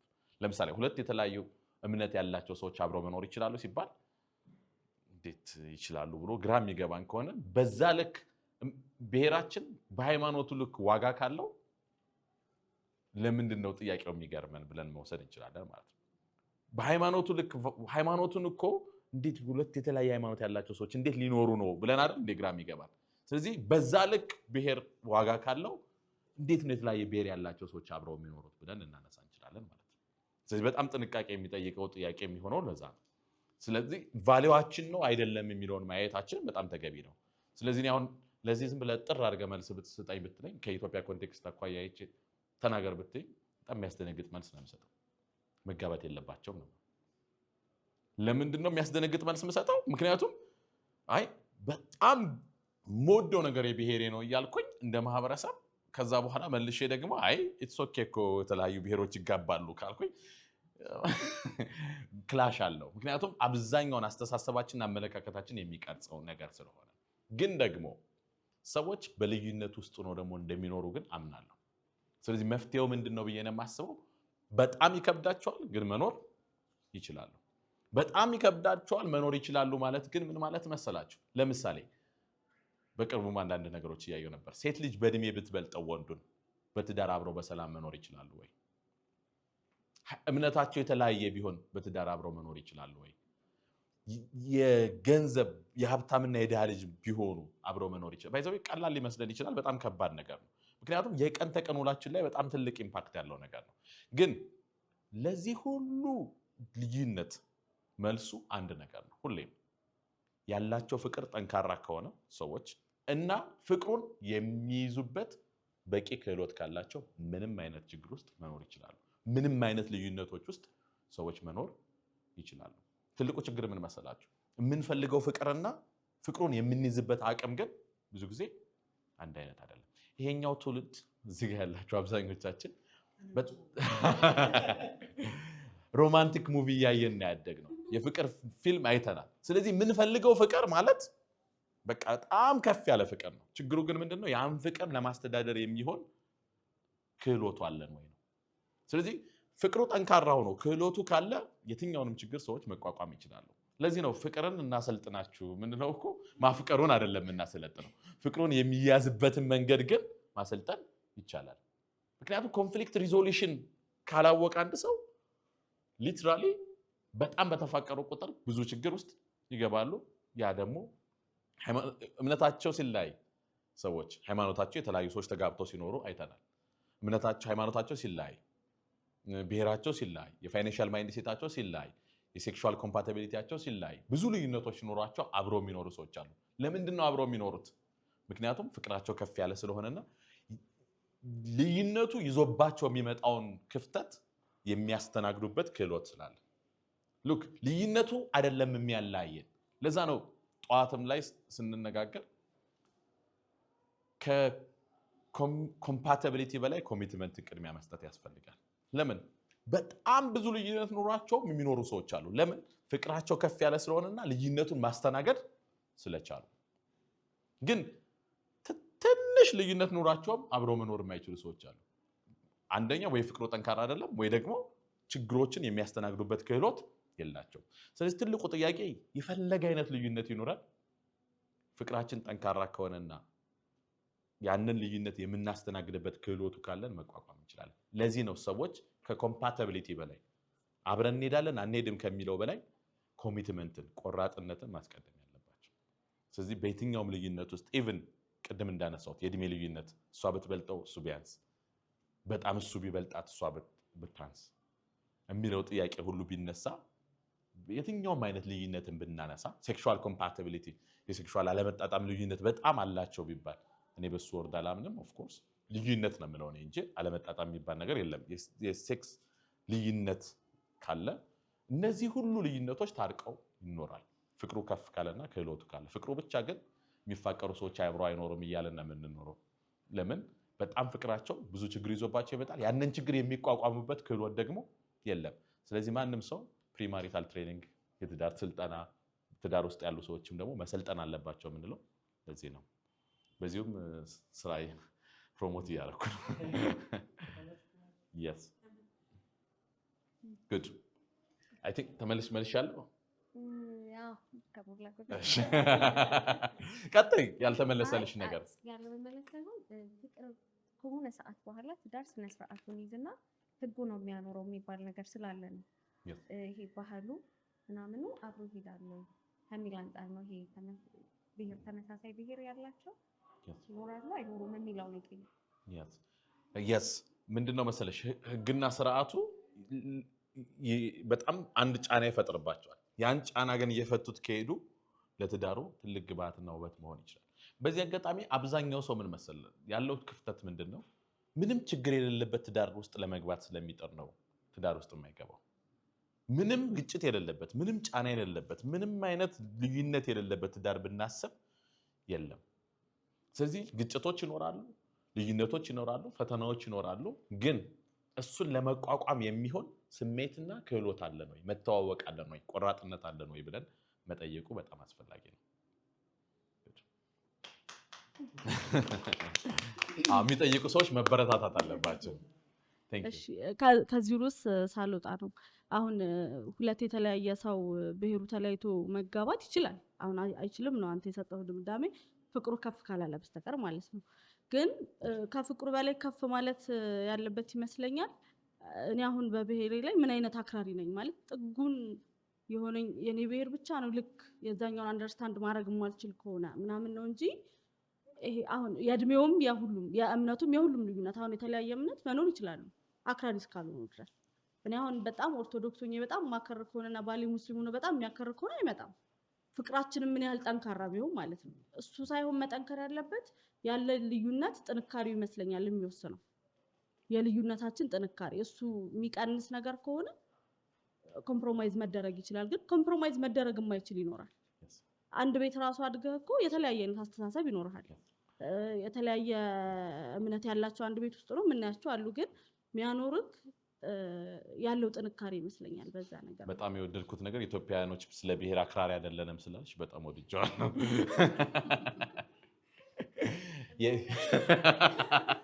ባይዘው ለአብዛኛው ሳይኮሎጂ ትልቁ ችግር ይሄ ነው። በጣም ኢንትረስቲንግ ጥያቄ ስላነሳሽ ነው። እኔ ኮንቴክስቱን አስረድቼ የአብዛኛዎቻችን ለብሔር ያለን ዋጋ በጣም ከፍ ያለ ስለሆነ በዛ ኮንቴክስት ለመስጠት ነው። ያልሽውን ነገር እስማማለሁ። ግን በጣም አክራሪ ሆኖ እንኳን በጣም ልዩነቱ ጫፍ ደርሶ እንኳን በጣም ቫልዩ የሚያደርጉት ነገር ሆኖ እንኳን በዛ ስትራግል ውስጥም ራሱ ሰርቫይቭ አድርገው የሚኖሩ ሰዎች አሉ። ብዙ ፋክተሮችን ከግምት ውስጥ ማስገባታችን በጣም አስፈላጊ ነገር ነው። በጣም ቫልዩ የሚያደርጉት ነገር ከሆነ አያኖራቸውም ያልኩበት ምክንያት እሱ ነው። በጣም ቫልዩ የሚያደርጉት ነገር ከሆነ እንደ እምነት ልዩነቱ ሁሉ በጣም ይከብዳቸዋል። አሁን የእምነት ልዩነት አለ እኮ ሲባል ሰዎች መግባት አይፈልጉም ወደ ትዳር። ለምንድን ነው መግባት የማይፈልጉት? ከዛ ጋር ተያይዞ የሚመጣን በየቀኑ ያለን ግጭት እንዴት መቋቋም ይችላሉ? ስለዚህ ግጭቱ በጣም ስለሚበዛ ቢገቡበትም አልወጣውም ብለው አናሊሲስ መስራታቸው ተገቢ ነው ብዬ ወስዳለሁ። እንደዛ ሁሉ በጣም የብሔር ነገሩ በጣም ቫልዩ የምናደርገው ከሆነ ግጭቱ ስለሚበዛ በጣም ልንቋቋመው አንችልም ብሎ ማሰብ ተገቢ ነው ብዬ ወስዳለሁ። ግን ደግሞ እኔ ለማስረዳት የሞከርኩት ብዙ ችግሮች አሉ ሰዎች ላይ በየቀኑ የምናየው ዲፈረንስ አለ፣ ልዩነት አለና እነዛን ልዩነቶች በሙሉ ግን ርቀን አንችላቸው። ለምሳሌ በድሃና በሀብታም መካከል ያለ የፋይናንሻል ማይንድ ሴት ልዩነት በጣም ለትዳር ትልቅ ችግር ይሆናል። የሴክሹዋል ኢንተረስት ዲፈረንስ በጣም ለትዳር ትልቅ ችግር ይሆናል፣ አልክደው። ግን ችግሩ ምንድነው? ልዩነቶች አሉ ተብሎ ትዳር አይሰራም ማለት ግን አንችልም። ልዩነቶቹን ግን ፈቶ መኖር ይቻላል። የሚፈቱ ችግሮች አሉ፣ የማይፈቱ ችግሮች አሉ። እንዲሁም ጎልማን ሪሰርች የሚያሳየን ምንድነው? የትዳር 69% ችግሮቹ አይፈቱም፣ አብረን የምንኖረው። ስለዚህ አምነን ነው መግባት ያለብን። 69% የአብዛኛው ባለትዳር ችግር አይፈታም፣ አብረን የምንኖረው። ተቀብለ ነው መኖር የምንችለው ነገር ነው መሆን ያለበት። ምን ላሳይሽ እየሞከርኩኝ ነው፣ ግን አንድ ነገር ውሰዱልኝ እዚህ ጋር ቫልዩ የምናደርገው ነገር በጣም ለብሔር ያለን ቫልዩ በጣም ከፍ ያለ ከሆነ ኦፍ ኮርስ ለመኖር በጣም ብዙ ችግርና ጫና ስለሚፈጥርብን ትዳራችንን ያከብደዋል። ስለዚህ አብሮ ለመኖርም ሆነ ዴት ለማድረግ የመጀመሪያው ቀን ራሱ እንዴት ተስማምተሽ ትቀጥያለሽ እንኳን አይደለ ላይክ እሱን ተይውና አብሮ መኖር አይደለም የመጀመሪያው ቀን ራሱ ተግባብቶ ለመኖር በጣም ከባድ ይሆናል ማለት ነው። ምንም ወደ ትዳር የማያስገባሽም እንደዚህ አይነት ነገሮች ለማለት ነው። ቴንክ ዩ። ትንሽ ጥያቄውን ፍሬም ለመስጠት እየሞከርኩ ስለነበረ ጉድ yes Max good እሺ my question is attachment style ላይ ሶ አንደኛ attachment style ይቀየራል ወይ like anxious የነበረ ሰው avoidant የመሆን ቻንስ አለው ወይ avoidant የነበረ ሰው anxious የመሆን ቻንስ አለው ወይ እንደየ ሲቹዌሽን ውስጥ የመቀየር እንትን አለው ወይ attachment የሆነ ሰው ጋር avoidant የሆነ ሰው ጋር anxious ምናምን የሆነ how like what's the reason እንደዛ የሚሆንበት ይሄን ለመልሰውና እዛ የተነጋገርን እንሄዳለን። ስለዚህ አታችመንት መውሰድ ያለብን ነገር አታችመንት ስታይላችንን ራሱ ለማወቅ ከብዙ ሪሌሽንሺፕ ጋር የምናሳየው ቴንደንሲ መሆን አለበት። ግን አንዱ አታችመንት ላይ አቮይዳንት ሆነን አንዱ አታችመንት ላይ አንጀስ ልንሆን እንችላለን። አንዳንዱ አታችመንት ስታይል ላይ ሴኪዩር ልንሆን እንችላለን።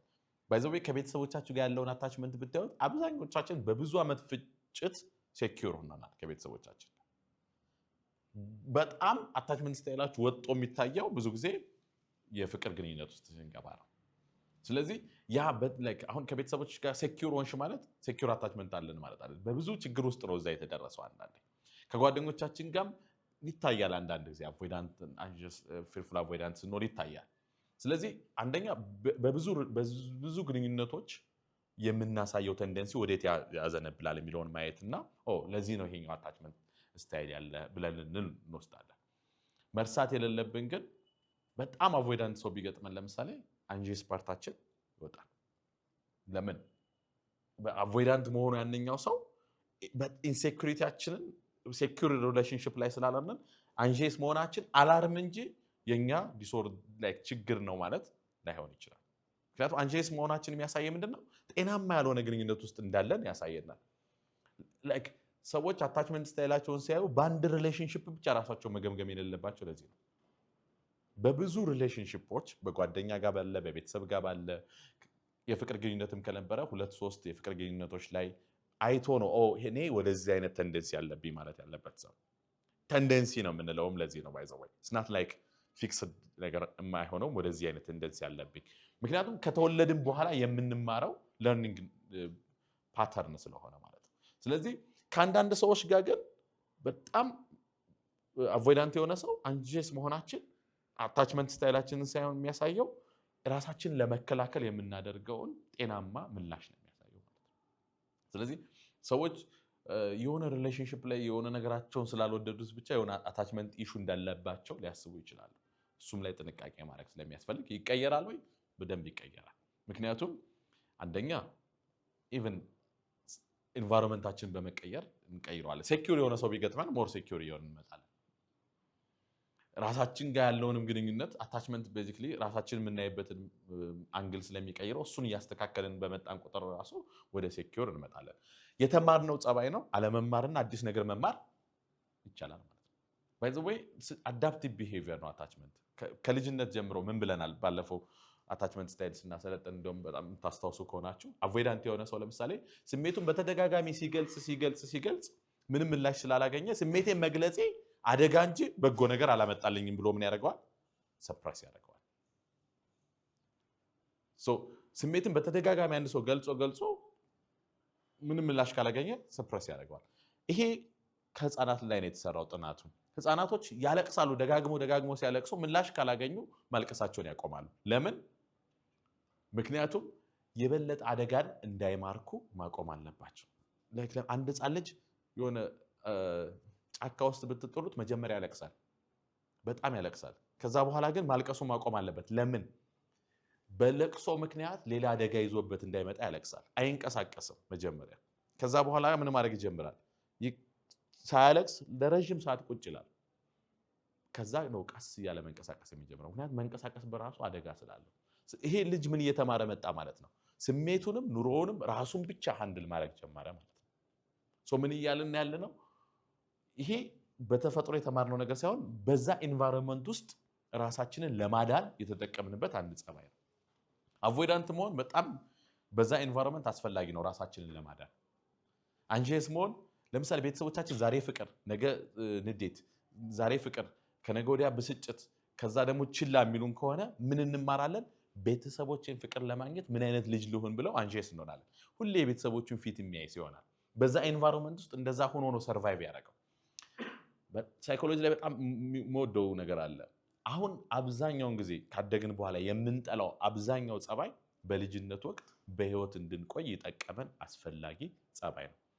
ፋንክሽን የሌለው ጠቀሜታ ያልነበረው ጸባይ የለም። አሁንም ራሳችሁን ስታዩት አድለርን ሞዶ ለዚህ ነው። አሁን እያደረጋችሁ ያላችሁት ጸባይ ማንኛውም ጠቀሜታ አለው፣ የሆነ ነገር ለመወጣት ነው። yes አንዳንድ ሰዎች ለምሳሌ አሁን ደስተኛ ለመሆን ፈቅዳችሁ ፈልጋችሁ የምታደርጉት ነገር ነው። ደስተኛ ለመሆን ደስተኛ ባለመሆን ውስጥ የምታሳኩት ግብ ስላላችሁ ሁሉም ጸባይ ልታሳኩ የፈለጋችሁት ግብ አለ በዛ ጸባይ። አሁን የምንጠላው መስሎ የሚታየን ጸባይ ራሱ በጣም ለዚህ ነው ከራሳችን ጋር መታረቅ የምንችለው። እንዴት መሰላችሁ? በአብዛኛው የምትጠሉት ጸባይ ዋው ለካ የሆነን ጊዜ ያሳለፋችሁ በጎ ነገር ነው። አሁን ነው ስትራቴጂው እየጠቀመ ያልሆነው እንጂ የሆነን ጊዜ አሻግሮናል።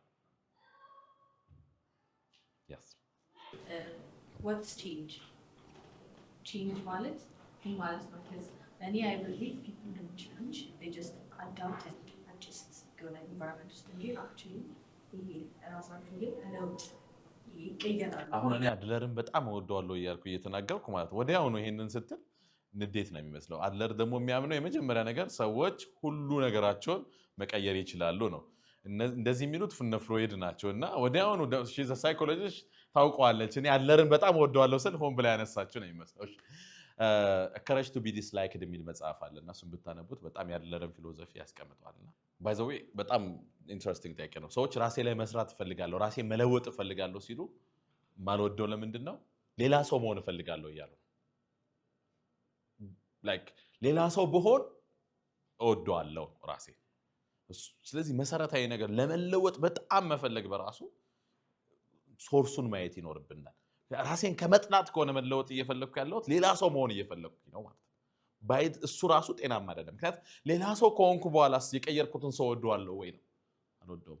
ምክንያቱም ለውጥ በዋናን ራስን መውደድ መቀበል የሚመጣው በምናሳያቸው ጸባዮች ሳይሆን ከራሳችን ጋር ባለን ግንኙነት ሰልፍ ላቭ ሰልፍ አክሴፕታንስ የምንለው ነገር የሚመጣው እኔ ባለውበት ማንነት ጉዳይ ሳይሆን ከራሴ ጋር ባለን ግንኙነት ጉዳይ ነው።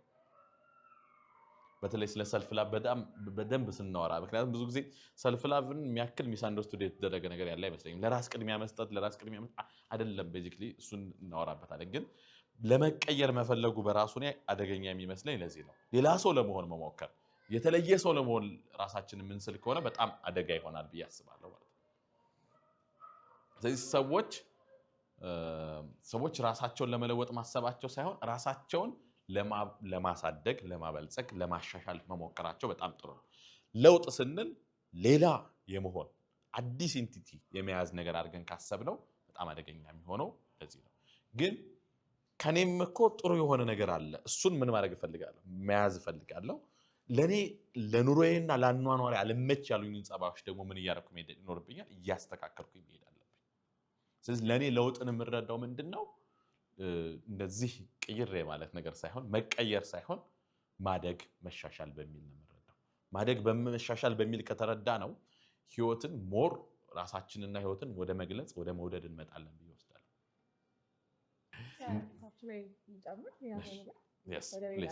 ከመቀጠሏ በፊት ማለት ነው አይ ቲንክ ቤዚካሊ በጣም ወርድስ ህይወት ናቸው። ላይክ ቃል ህይወት ነውና ለእያንዳንዱ ቃል የምንሰጠው ዴፊኒሽን ነው ላይፋችን ላይ ብዙ ነገሮችን አፕግሬድ እንድናደርግም እንዳናደርግም ያደርጋል። ሶ ለቼንጅ ያለው ዴፊኒሽን አይ ቲንክ ላይፍ ሁሌም የሆነ ቃላትን ከማጥናት ይጀምራል ለኔ። ሶ ለምሳሌ እሷ ቼንጅን የተረዳችበት ስታወራ ይመሰለኝና አንተ የተረዳህበት መንገድ እናንተ ጋር ያለው ዴፊኒሽን ኮምፕሊትሊ የተለያየ ነው። ቼንጅ ኢዝ ላይክ ኢትስ አ ፕሮሰስ ነው። ከዛ ከአንኮንሽስ ሮንግ ብለን ከምናስበው ወደ ኮንሽስ ራይት ወደ መምጣት ፕሮሰስ የምንሄድበት ነገር ነው። እኔም አንደርስታንድ እኔ የማምንበት ነገር ለምሳሌ ቼንጅ በጣም ይሰራል፣ በቼንጅ በጣም ማምን ሰው ነኝ።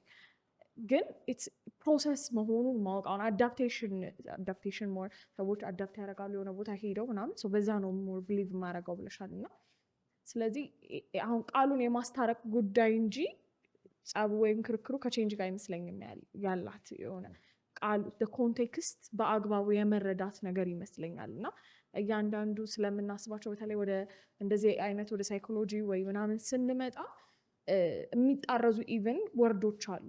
አንዱ ቃል ከአንዱ ቃል አንዱ ዴፊኒሽን ከአንዱ ዴፊኒሽን ጋር በጣም ነው የሚጣረዝብን። እና ወርዱን ስተዲ ከማድረግ ጋር በተለይ አማርኛ ኮንቴክስቱን በጣም ስተዲ ከማድረግ ጋር ዲቴይል እሱ ላይ ኢንጌጅድ ብንሆንበት ለብዙ ነገር መፍትሄ ያለው ይመስለኛል። Thank you very much. Yes. እስማማለሁ።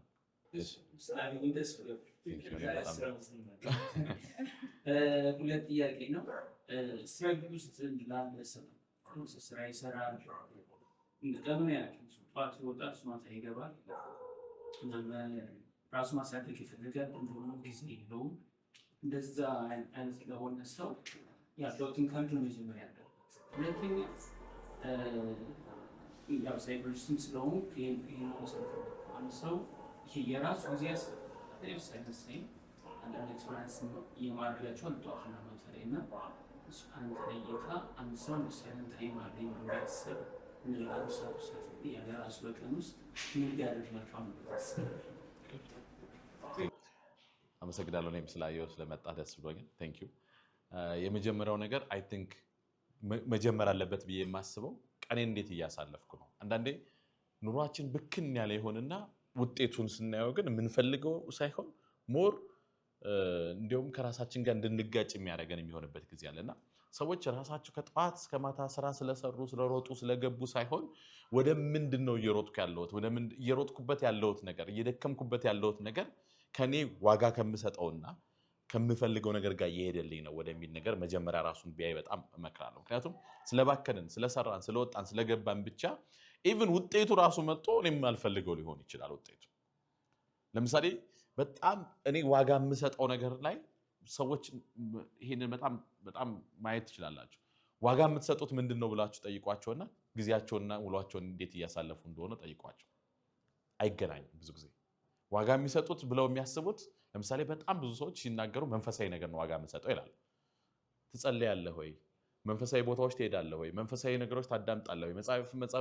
መጽሐፎች ታነባለህ ወይ ሲባል አይ እሱ ሌላ ለወደፊቱ የሚኖሩበት ጊዜ ነው የሚመስላቸው። ነገሮች ሲመቻቹ የሚደርሱበት ነው የሚመስላቸው። እንደዛ አይደለም።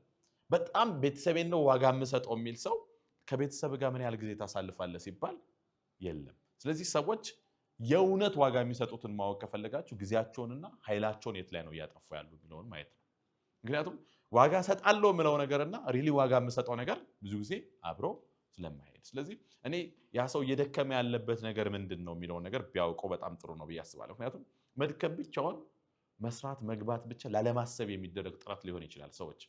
ምክንያቱም ወርኮሊክ የሚሆኑት ሰዎች እኮ ጊዜ አግኝተው ከራሳቸው ጋር ላለማሰብ ነው ራሳቸውን በስራ የሚያደክሙት ማለት ነው። ስለዚህ በጣም ትልቁ ጥያቄ የጠየቀውም እኮ ሰዎች የራሳቸው ጊዜ ያስፈልጋቸዋል ካለን ከራሳቸው ጋር ቁጭ ሲሉ ሲማከሩ ደስተኛ ይሆናሉ ወይ? የመረጋጋት ስሜት ይሰማቸዋል ወይ?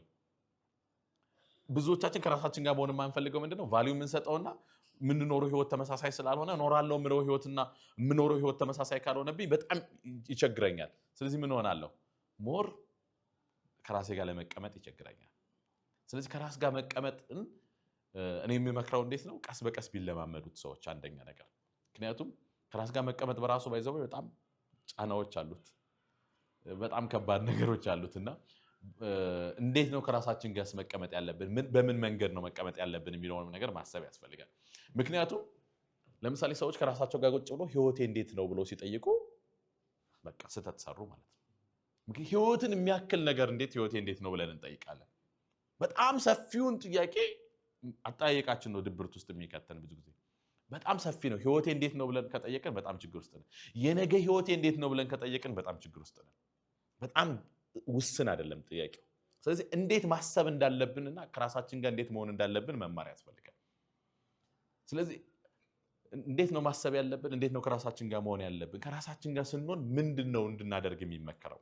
አንድ በዚህ አጋጣሚ ይሄ ማለት ሰልፍ ላቭ ማለት ከራሳችን ጋር ያለንን ግንኙነት ጤናማ እያደረግነው መምጣት ማለት ነው። አንደኛው የሚያስደስቱን ነገሮች በማድረግ ከራሳችን ጋር መሆንን መለማመድ በትንሹ ያስፈልጋል።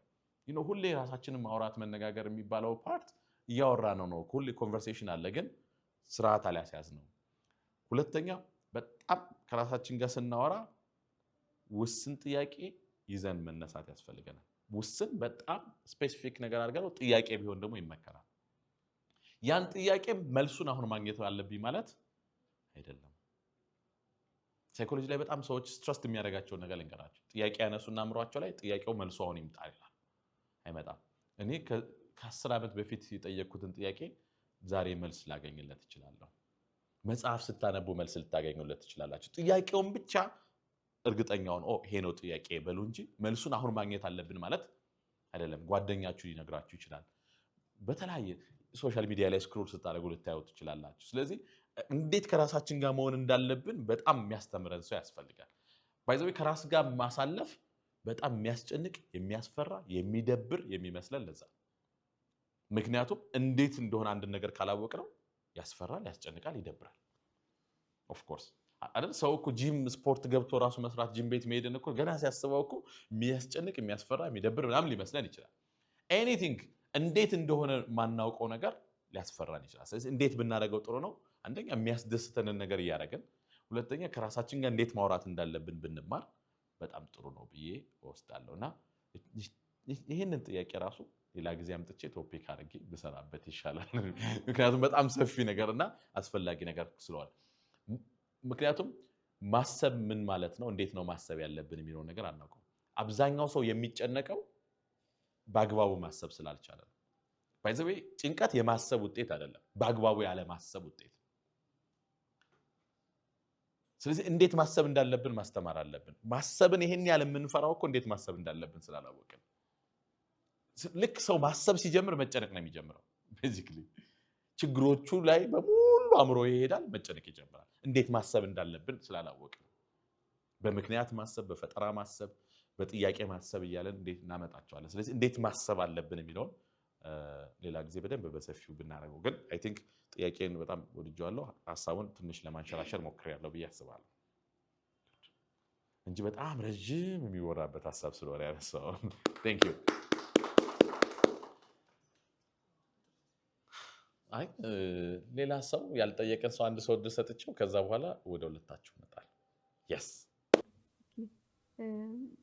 ጥያቄ ቅድም የቅድሙ ሴሽን ላይ ያነሳት ነገር አንድ ሰው ብዙ ማድረግ ያለበት ነገር ሲኖር ኦር ብዙ ማድረግ የሚፈልገው ነገር ሲኖር they tend to be stuck እና እሱም ብዙ ጊዜ እንዴት ነው like ሶልቭ ማድረግ የሚቻለው እና እኩል ቫልዩ ያላቸው ነገሮች ቢሆኑ። yes good thank you very much።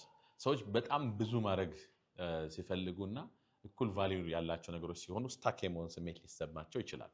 ስለዚህ መጠየቅ ያለብን ትልቁ ጥያቄ አንድ ነገር ማድረግ ፈልገናል ማለት ለምን የሚለውን ጥያቄ ግን አልመለሰልንም። ስለዚህ እሱን መመለስ ብንችል ለምንድን ነው ይሄን ማድረግ የፈለኩት ማለት ለመጠየቅና መመለስ ስንጀምር በሆነ ያህል ደረጃ ነገሮችን ቅድሚያ መስጠት እንዴት እንዳለብን ወደ ቫልዩ ያመጣልናል ማለት ነው።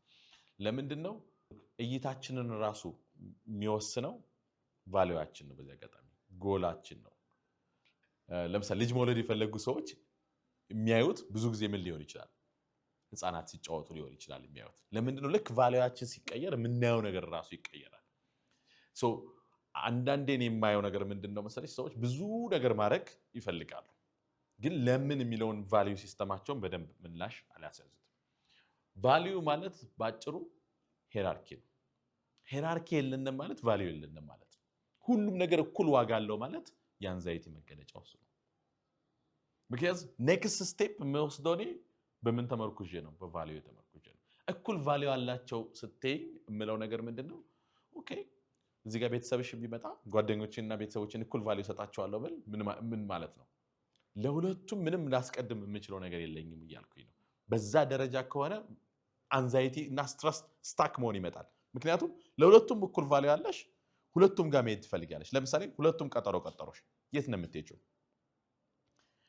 ስትረስ ማለት ይሄ ነው። የአንዛይቲ ትልቁ ችግር በዚህ ማህበረሰብ ላይ ቫልዩዋችንን ከሃይማኖት አውጥተ ነው እኔ ራሴ ቫልዩን እሰራለሁ ብለን ቫልዩዋችንን ደግሞ አልሰራ ነው ወይ ሃይማኖቱ የሰጠንን ማህበረሰቡ የሰጠንን ቫልዩ አልተከተልን እነሱን እምቢ ካለን በኋላ ደግሞ የራሳችንን ቫልዩ ደግሞ አልሰራንም። ስለዚህ አንዛይቲ ውስጥ ገባን። ቢኮዝ ምን ማድረግ እንዳለብኝ አላውቅም። እኔ ሪኮመንድ የማደርገው አሁን ምንድነው ትምህርት ሊሆን ይችላል፣ ኑሮ ሊሆን ይችላል፣ ብዙ ነገሮች ቆም ብለን በስነ ስርዓት ደረጃ በደረጃ የምናስኬድባቸው መንገዶች ማያውቅ ያስፈልጋል። ለምሳሌ እኔ በጣም ብዙ ጊዜ ሰዎች ሲቸገሩ የማየው ብዙ ትምህርት መማር ይፈልጋሉ። ብዙ ትምህርት መማር የሚፈልጉት ለምን እንደሆነ ታውቃላችሁ? በህይወታቸው ውስጥ ቫልዩ የሚያደርጉትን ነገር አገኝ አላገኙትም። ምክንያቱም ቫልዩ የምታደርጊውን ነገር ካገኘሽው ከዛ ነገር ተነስተሽ ወደ ታች ስትወርጂ መማር የምትፈልጊውን ነገር ማግኘት ትጀምሪያለሽ ማለት ነው። አክቹአሊ ካሪየር ኮቺንግ በጣም አንዱና ትልቁ ቻሌንጅ ነው። ኢንተረስትሽን፣ ቫልዩሽን፣ አቢሊቲሽን ከዛ ፐርሰናሊቲሽን የነዚህ ነገር ሁሉ ተዋህዶ ነው የምትማሪውን ትምህርት የሚወሰን። ለምንድነው ጄነራል ስለሆነ ጥያቄው መልስ ለመስጠት ጄነራል ፍሬምወርክ ነው እየሰጠሁሽ ያለሁት እንጂ ለኔ የሚታየኝ አሁን ምንድነው እኩል ቫልዩ ያላቸው ካልሽኝ በኋላ ስታክ አለመሆን አማራጭ የሌለው ነገር ነው። ስታክ መሆንሽ አይቀርም። ስለዚህ ያለው ብቸኛ አማራጭ የምትፈልጊያቸው ነገሮች ሄራርኪ ለማስያዝ እንደገና መሞከር ነው። ሄራርኪ ስናስይዝ ጊዜያችን፣ አቴንሽናችን፣ ትኩረታችን በሙሉ ይስተካከላል።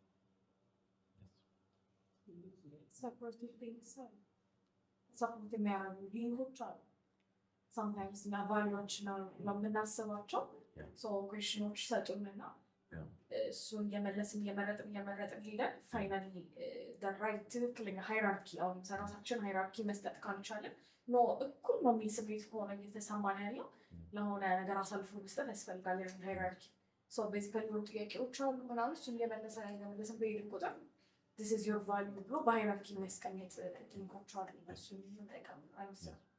Also like to say, if it's actually equal, it doesn't matter. So like if it's actually the same level, then the choice doesn't matter. Whichever choice you choose, then it's actually okay. Which one you have to choose? That's why you feel stuck. Yeah, so the point they're trying to make, I read it from this book called Life Design, and the point that they're trying to make is, if they're truly the same, then technically the consequences and pros and cons of choosing one over the other, still, again, you have to actually make sure that they're actually okay. Yeah, but the problem, the point ትልቁ ችግር ምን መሰለህ? your mind የሚሰራው ኢነርጂው ምኑም የሚሰራው በዚህ መንገድ ነው። you have to choose ካልከው በኋላ whether you choose one or another it doesn't matter ብትለው it doesn't work like that. It says which one.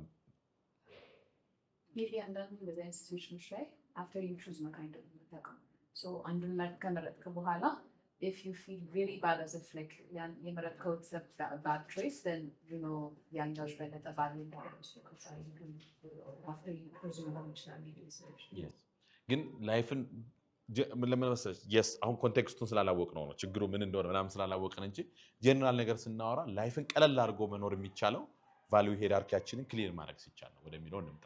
ግን ለእያንዳንዱ ነገር ከስተማይዝ እናድርገው ቢባል ችግሩን ስናውቀው ከስተማይዝ እናደርገዋለን ዲሲሽን ላይ ማለት ነው። ግን ጀነራል ፍሬምወርክ ሰጠህ መልስ ብትይ ምንድነው የምመልሰው?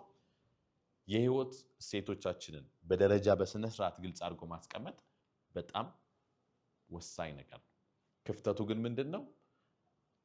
አለኝ የምለው ዋጋ የምሰጠው ነገርና ሪሊ ዋጋ የምሰጥቸው የሚገኘው ነገር ግን ብዙ ጊዜ ኖርማል ኮንዲሽን ላይ ሁለት ነገር አንድ ሊሆን ይችላል። ለምሳሌ ኖርማል ማይንድሴት ባለው ሰው ውስጥ ሁለት ነገሮች አዚ ሴም ታይም አንድ ሊሆን ይችላል። ሃይራርኪ ያስፈልጋል። ቢያዝ ካልሆኑ በቀር ሁለት ነገሮች አዚ ሴም ታይም አንድ አይነት ዋጋ ሊኖራቸው የሚችልበት ጊዜ ይኖራል ብዬ አላስብም። unless otherwise we have kind of distortion, dissonance ከሌላ ነገር ማለት ነው። የትልቁ ችግር ምን መሰላችሁ? ይመጣሉ በህይወታችን ውስጥ ሁለት ነገሮች እኩል ዋጋ እንዳላቸው መስሎን ይመጣሉ። ኢንተረስቲንግ እናድርገው እንደው ይመጡና ግን በደንብ ኤግዛማይን ስታደርጓቸው ሁለቱ ነገሮች እኩል ዋጋ የላቸው። ስለዚህ እኔ ሪኮመንድ ያደረኩትም ቅድም ምንድነው ሪሊ ምንድነው እነዚህ ጉዳያት የምፈልጋቸው የሚለውን ነገር ማየቱ በጣም አስፈላጊ ነው። ከዛ ደግሞ ትልቁ ግጭት ዋጋ መስጠት የምፈልገውና የምኖረው ህይወት ግን ማስታረቅ መቻል በጣም ትልቅ ግጭት ነው የሚለውን ነገሮች አለ። ጉድ የመጨረሻው ሁለት ጥያቄዎች Yes.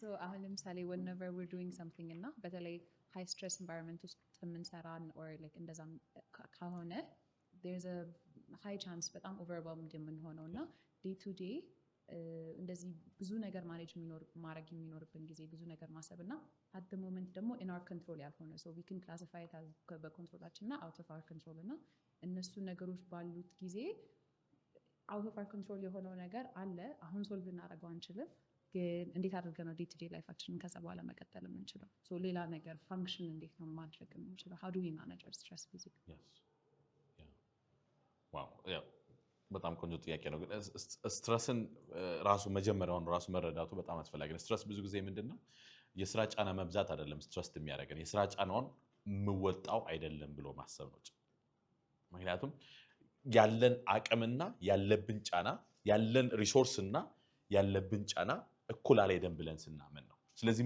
ምን ማድረግ ነው አንዱ ትልቁ መፍትሄ ብዙ ጊዜ ስትረስ ላይ የተለመደው ነገር ሪላክስ ለማድረግ ሞክሩ ነው መጀመሪያ ግን ዲፊኒሽን ያካሄድን በኋላ ያለንን ሪሶርስ መጨመር መፍትሄው ያለሽን ሪሶርስ ከጨመርሽው ምን ይያልን ነው ማለት ነው በተዘዋዋሪ ስትረሱ የለም ማለት ኦልሞስት ይቀንሳል ማለት ነው ስለዚህ ሪሶርስን መጨመር መቻል የሚለው ነገር መውሰድ በጣም አስፈላጊ ሪሶርስ ደግሞ የሰው ልጅ ሪሶርስ አንድ ነገር ብቻ አይደለም በጣም ብዙ ሪሶርሶች አሉ ኮሚትመንት ኢዝ ሪሶርስ ኢሞሽናል ማኔጅመንት ኢዝ ሪሶርስ ክሬቲቪቲ ኢዝ ሪሶርስ ብዙ ሪሶርስ ነው ያለን እነዛን ሪሶርሶች ዩቲላይዝ ማድረግ መቻል መጀመሪያ በጣም አስፈላጊ ነው ሶ ሪሶርስሽን ተጠቅመሽ ስቲል ግን ባለሽ ሪሶርስና በተጠቀምሽ ሪሶርስ መካከልና ባለብሽ ጫና መካከል ጋፕ ካለ አሁንም ኦኬ ስትረሱ አለ ይሄን ስትረስ እንዴት ልፍታው እንደሚል ነገር እንመጣለን የመጀመሪያው ነገር ፕሮብለም ሶልቪንግ ስትራቴጂ ስትረሱን እየፈጠረ ያለውን ችግር ለመፍታት መሞከር ስለዚህ ችግሩን ራሱ ለመፍታት መሞከር በጣም መፍትሄ ይሰጠናል ችግሩን ማይፈታ ከሆነስ ወደ ሁለተኛው እንመጣለን ችግሩን የምናይበት መንገድ ማስተካከል ኮግኒቲቭ አፕሬዛል ወይም ኮግኒቲቭ ቴክኒክ ውስጥ እንገባለን የምናይበት ማለት ይሄ ትርጉሙን ማስተካከል እይታችንን ማስተካከል እሱን ነገር ውስጥ እንገባለን ማለት ነው ሶስተኛው ደግሞ ስሜታችንን ኢሞሽን ፎከስድ ስትራቴጂ እንለዋለን ስሜታችንን ማስተካከል እንዴት ነው ስሜታችንን የምናስተካክለው በቂ ረፍት ለመውሰድ መሞከር አመጋገባችንን ማስተካከል እንቅስቃሴ ማድረግ የሚያስደስቱን ነገሮች ማድረግ እነዚህ ሁሉ ምን ይሰጡናል የስሜት ጫናን የምንቋቋምበትን ሬዚሊያንስ እየጨመረ እንመጣለን ማለት ነው ምክንያቱም ስትረስ የስሜት ጫና ነው ማለት ነው ያንን የስሜት ጫና የምትሸከሚበትን አቅም ያዳበርሽ መምጣት ሬዚሊያንሱን እየጨመረ እንመጣለን ማለት ነው ግን ስትረሱ በዛው ልክ የሚቀጥል ከሆነ በርናውት ውስጥ እንገባለን ማለት ነው በርናውት ማለት መዛል ማለት ነው በጣም ረጅም ጊዜ የሆነ ነገር ተሰክመሽ ውስጥ ቆይ ይዝላል ለምሳሌ ይሄን ዋን እንደዚህ ይዤው ረጅም ሰዓት ብቆይ እጄ ይዛል ይመጣል እቃው ከብዶ አይደለም ትንሽም ትሆን ስትረሷ ረጅም ጊዜ ከተሸከምነው ምን ይሆናል ያዝለናል በርናውት ውስጥ እንገባለን ስለዚህ በርናውት የስራ ጫና መብዛት አይደለም የምንለው ይሄ ነው ትንሽም ትሆን ጫናዋ ሳትፈታ ረጅም ጊዜ ቆየች የስትረስ ውጤት ነው በርናውት በዚህ መንገድ እንየው በርናውትን ስለዚህ እኔ ሪኮመንድ ማድረገው በሶስት መንገዶች ነው ችግሩን መፍታት ፕሮብሌም አስተሳሰብና እይታችን አመለካከታችን ማስተካከል ነገሩን የምታይበትን ማለት ለምንድን ነው የምሰራው ይሄ ስራ ውስጥ ያለውት ለምንድን ነው ሚኒንግሽን ሞር ክሬት ያደረገ ይመጣል ማለት ጫናውን የምትቋቋሚበት ነገር ነገሩን የምታይበትን አንግል እየተስተካከለ ይመጣል ከዚህ ስራ ምንድን ነው የማገኘው የሚሉ ጥያቄዎችን ስጠይቂ አትሊስት ይሄን ስራ ለዚህ ዓላማ ነው የምሰራው ይሄን ስራ ይሄን አገኝበታለሁ አስተሳሰብሽና እይታሽ አትሊስት ያን ነገር ለመቋቋም ያግዝሻል ከዛ ውጭ ስሜትን የተመረኮዙ የስትረስ ኮፒንግ ሜካኒዝሞችን መጠቀም እንዳልኩት ማለት ነው ሶ በእናንተ ሙያ ላይ ሰዎችን ታማክራላችሁ አብዛኛው ደግሞ አሉታዊ ነገር ይዞ ሊመጣ ይችላል እና እናንተ ራሳችሁ እንዴት ነው አንድ ሚታል በተደጋገመ ቁጥር የስሜት ይፈጥራል ስሜቱ ደግሞ ሌላ ነገር ያመጣል እና ሰው ተሞክሮ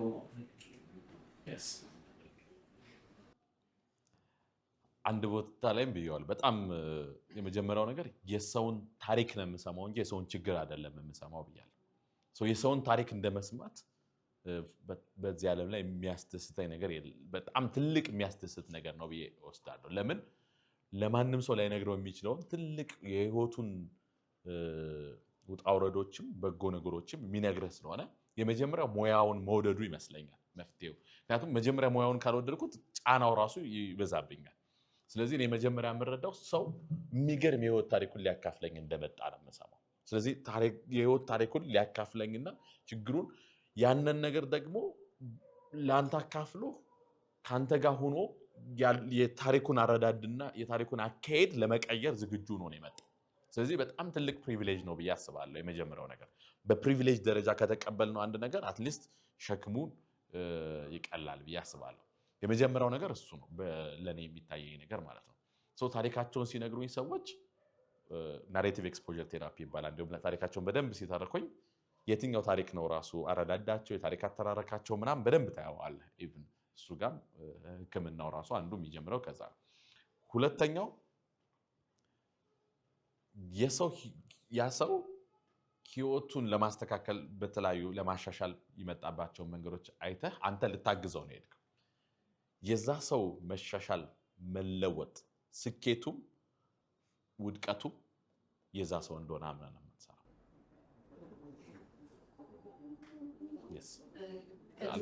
ብዙ ጋር ያወራን ነበርና አንድ ሰው ያው ቤዞ ማይ ኤክስፒሪየንስ ሳይኮሎጂስት ኢቨን ሲሆን ሪዝን ብዬ አምናለሁ። አዘር ፕሮፌሽናልስ ብዙ ሰው ሪሌት የሚያደርገው ነገር ይኖራል ብያሉ ነገር ነው። ያ ነገርም ሙያውን እንዲወድ ካልከው ነገር ጋር ይያያዛል። ፈርስት ራሱን አውቆ ራሱን ተረድቶ ከዛ ደግሞ ለሌሎች ሰዎች መድረክ ነው ብዬ አስባለሁ ቢንግ ሳይኮሎጂስት። ስለዚህ ያው ሞር ሰከንደሪ ስራውን እንዳለው ሆኖ የለም ማለት አይቻልም።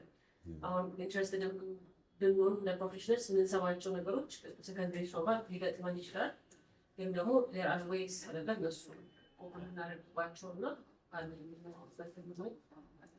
እኔ እኮ ከፖዚቲቭ ጀምሬ ወደዛ ይሄድክ ግን አይ ቲንክ እኔ እንዳልሽው አንዱ እሱን ሆኖ ሁለተኛ ያልኩት ፓርት ኃላፊነቱን ለዛ ሰው መስጠትና በህይወት ውስጥ አሁን እኔ መንጃ ፈቃድ እንደማስተማር ነው። ያነ ሰው መኪናውን እየነዳ አንተ ታግዘዋለህ። ይሄን ነገር አይተዋል ወይ ይሄኛውን እንደዚህ ያደርገዋል ወይ እንትን ይዛል ወይ እያልክ ታግዘዋለህ። ለማገዝ ሰፖርት ሲስተም እንደሆነ አምኜ የዛ ሰው ህይወት እንደሆነ አምኜ ነው የሚሄደው። ስለዚህ የዛን ሰው ህይወት ውስጥ ገብቼ የሱን ችግር ካልፈታው የሚል አይነት ነገር ውስጥ አንገባም። ስለዚህ የዛን ሰው ኦቶኖሚውን እናከብርለታለን። እሱ ብቻ ሳይሆን መጨረሻ ላይ አንተን እርዳታ አግኝቶ ያን ሰው የሚፈልገው ለውጥ አምጥቶ እንኳን ሲሄድ እሱ ለወጠኝ አይደለም የሚለው እኔ በምፈልገው መንገድ ተለወጥኩኝ ነው። ያ ሰው ግን አግዞኛል የሚለውን ነገር ነው። በዚህ ሴንስ ካላየነው ራሱ ካውንስሊንግ ሴሽኑን ዶሚኔት እናደርገዋለን እኛ ያንኛውን ሰው ለመለወጥ። ምክር ባይዘው ስህተት ነው የምንለው ሳይኮሎጂ ላይ። ለዚህ ነው ምክር አይደለም ሳይኮሎጂ። ከመከርከውማ እኔ ያውቅልሃለሁ እያልክ ነው፣ በአንተ መንገድ ሊሄድ ነው፣ በጣም አደገኛ ይሆናል። ራሱን እንዲመክር ማገዝ ነው፣ ያላየውን ነገር እንዲያየው። ይሄን ቤት እንደማስጎብኘት አስበው። ለምሳሌ እዚህ ቤት ብታስገባው ከዛ በኋላ ይሄንን አይተዋል፣ ግን እዚህ ጋር መጽሐፍ አለ፣ እዛ ጋር ያለውን አይተዋል፣ ይሄን እንዴት ነው የምትረዳው እያልክ እንደመጠየቅ ነው። ቤቱን ሲያስጎበኛ አንድ ሰው ያላየውን ነገር ለማሳየት መሞከር ነው። አንድ ሰው ለእኔ መጥቶ ታሪኩን ሲነግረኝ ቤቱን እያስጎበኘ ነው፣ ህይወቱን እያስጎበኘ ነው። ያላየውን ላሳየው፣ ችግር ያለውን ያልተጸዳ ነገር ካለ ይሄ ቢጸዳ እኮ ነገሮች ንጹህ ይሆናሉ፣ ይሄንን ብታየው እኮ ጥሩ ነው እያልኩ ላሳየው ፈቃደኛ ነኝ። ስለዚህ ኦቶኖሚውን ሙሉ ለሙሉ ለሱ መስጠት ያስፈልጋል። ኦቶኖሚውን ከወሰድነው ጫናው በጣም ስለሚጨምር ማለት ነው። ሶስተኛ እና ትልቁ ነገር ማለት ነው በኮምፒታንሳችን ልክ መንቀሳቀስ፣ ባለን ብቃትና እውቀት ልክ መንቀሳቀስ። የብዙ ሳይኮሎጂስቶች ችግርም ይሄ ነው። ሁሉንም ችግር እኔ እረዳዋለሁ አውቀዋለሁ ማለት አይደለም። እኔ ማልረዳቸው ሰከንዳሪ ትራውማው የሚመጣው እሱ ጋር ነው። ባይዘው ያነሰው የሆነ ነገር እየነገረኝ እኔ ፕሮሰስ ማድረግ ካልቻልኩኝ ለእኔ ራሱ ምን ሆነብኝ ማለት ነው፣ ታሪኩ ችግርና ትራውማ ሆነብኝ። ስለዚህ በብቃታችንና በእውቀታችን ልክ መንቀሳቀሱ ከራሳችንንም ማዳን ነው። ሰውን መጉዳት ብቻ አይደለም። ባይዘው ብዙ ሰውን ሌላውን ሰው መጉዳት ብቻ ይመስል ራሱንም ማዳን ነው። መስማት የማይገባውን ለዛ ጥያቄ መልስ የሌለውን ነገር መስማት ራስን ትራውማታይዝ ማድረግ ነው። ለምሳሌ በጣም አንድ ታሪክ ልንገራቸው። የህፃናትና ጉዳይ የሚሰሩ ፖሊሶች አሉ። የአዲስ አበባ ፖሊስ ላይ ስልጠና ሰጥቻለሁ እና ፖሊሶቹ ህፃናት፣ ሴቶችና ህፃናት ፖሊሶች አሏቸው። የተለያዩ ታሪኮች ይሰማሉ። እነዛ ሰዎች ሴት ልጅ በአባቷ በእንጀራ አባቷ በምናምን ተደፍራ ሲመጣ ይሰማሉ። ለነሱ ሰው ለምን እንደዛ እንደሚያደርግ ስለማያውቁ ያን ታሪክ መስማታቸው ትራውማታይዝድ ያደርጋቸው። ምክንያቱም ያን ታሪክ መስማት በራሱ ትራውማ ነው። ታሪኩን ፕሮሰስ የምታደርግበት አቅም ከሌለ ማለት አረዳድ እውቀት ከሌለ። ስለዚህ የእውቀት ጋፕ በራሱ ትራውማታይዝድ ያደርጋል። ስለዚህ አንድ ሴት ልጅ ተደፍራ መጣ የተደፈረችበት ታሪኳን ስትነግረኝ ያንን ተረድቼ መልስ የምሰጥበት አቅም ከሌለኝ ያን መስማቱ በራሱ ለኔ ትራውማ ነው። ስለዚህ ሰው በብቃቱ በእውቀቱ ልክ መንቀሳቀስ አለበት፣ አደገኛ ስለሆነ ሳይኮሎጂካል ሄልፕ። ስለዚህ ከከበደን ራሱ ያለንን እውቀት ያለንን ኮምፒታንስ እንደገና ሄዶ መፈተሽ መረዳት ያስፈልጋል። አራተኛ የመጨረሻ ለሁሉም ችግር ፈተና መልስ እና እውቀት መረዳት ላይኖረኝ ስለሚችል ጫናዎች ሲፈጠሩ እኔ ራሱ ህይወትንም ራሴንም የምታገስበት ልምምድ ሊኖረኝ ይገባል። ባይዘዌ እንደ ትዕግስት ትልቅ ልምምድ የለም ስለነበረ ላይ ብዬ ለመወስደው ነው። ከዛ ውጭ ደግሞ የተለያዩ ሳይኮሎጂስቶች የራሳቸው ሰፖርት ግሩፕ አላቸው። ባለሙያ የሚያዩ ሰዎች አሉ። ዲብሪፊንግ የሚባል ሴሽን አለ። እኔ በጣም የከበደኝን ኬዝ ለሌላ ባለሙያ ኬዙን አማክረውና መፍትሄ ይሰጠኛል። እንረዳዳለን። ይሄ እንዴት ታየዋለህ? እኔ ራሱ የፈጠረብኝ ጫና አማክራለሁ። በጣም ብዙ ውስጣችን ላይ ደግሞ የምንሰራቸው ስራዎች ደግሞ አሉ። ኬዝ እና የራሱ የምናያቸው ኬዞች መምረጥ ጀምሮ ማለት ነው የሚደረጉ ነገሮች አሉ። ቴንክ ዩ ቬሪ ማች። ቆንጆ ጥያቄ ነው። የመጨረሻ ለማን ነው የምሰጠው? እሺ ሶ I had two questions ሁለተኛውን ግን የሚቀጥለው መሰላል አድርገዋል። እሺ የተንቀሸቀሽኩበት ምክንያት because I have ሶስት ጥያቄ ነው ይዤ የመጣሁት ነው ለማናገር መጀመሪያውን ጠይቄዋለሁ ግን ሁለተኛው it's something that I've always been thinking about and still በደንብ grasp አላደረኩትም።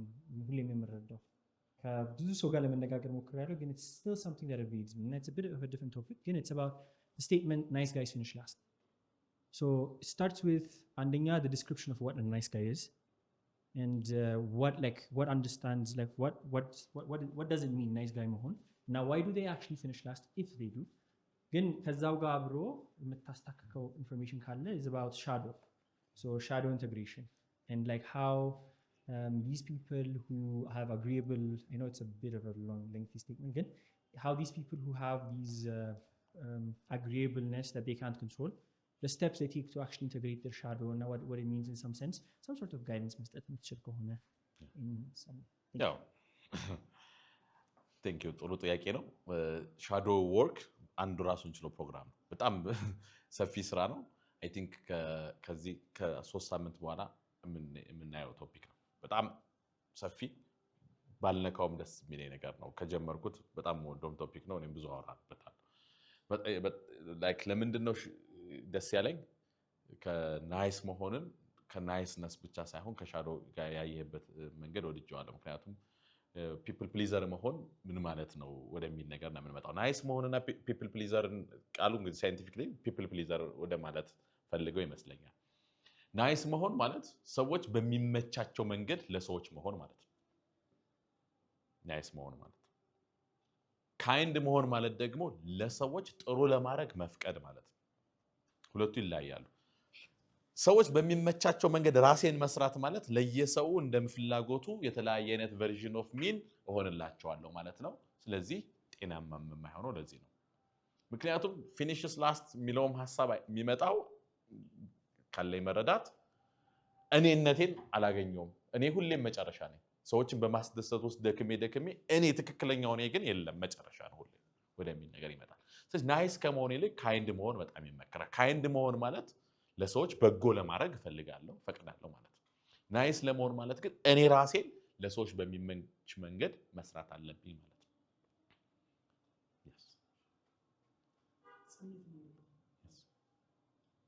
ስለዚህ ሰሚሽኑ የሚመጣው ለምንድን ነው? ሰሚት ማድረግ የሚመጣው ምንድን ነው?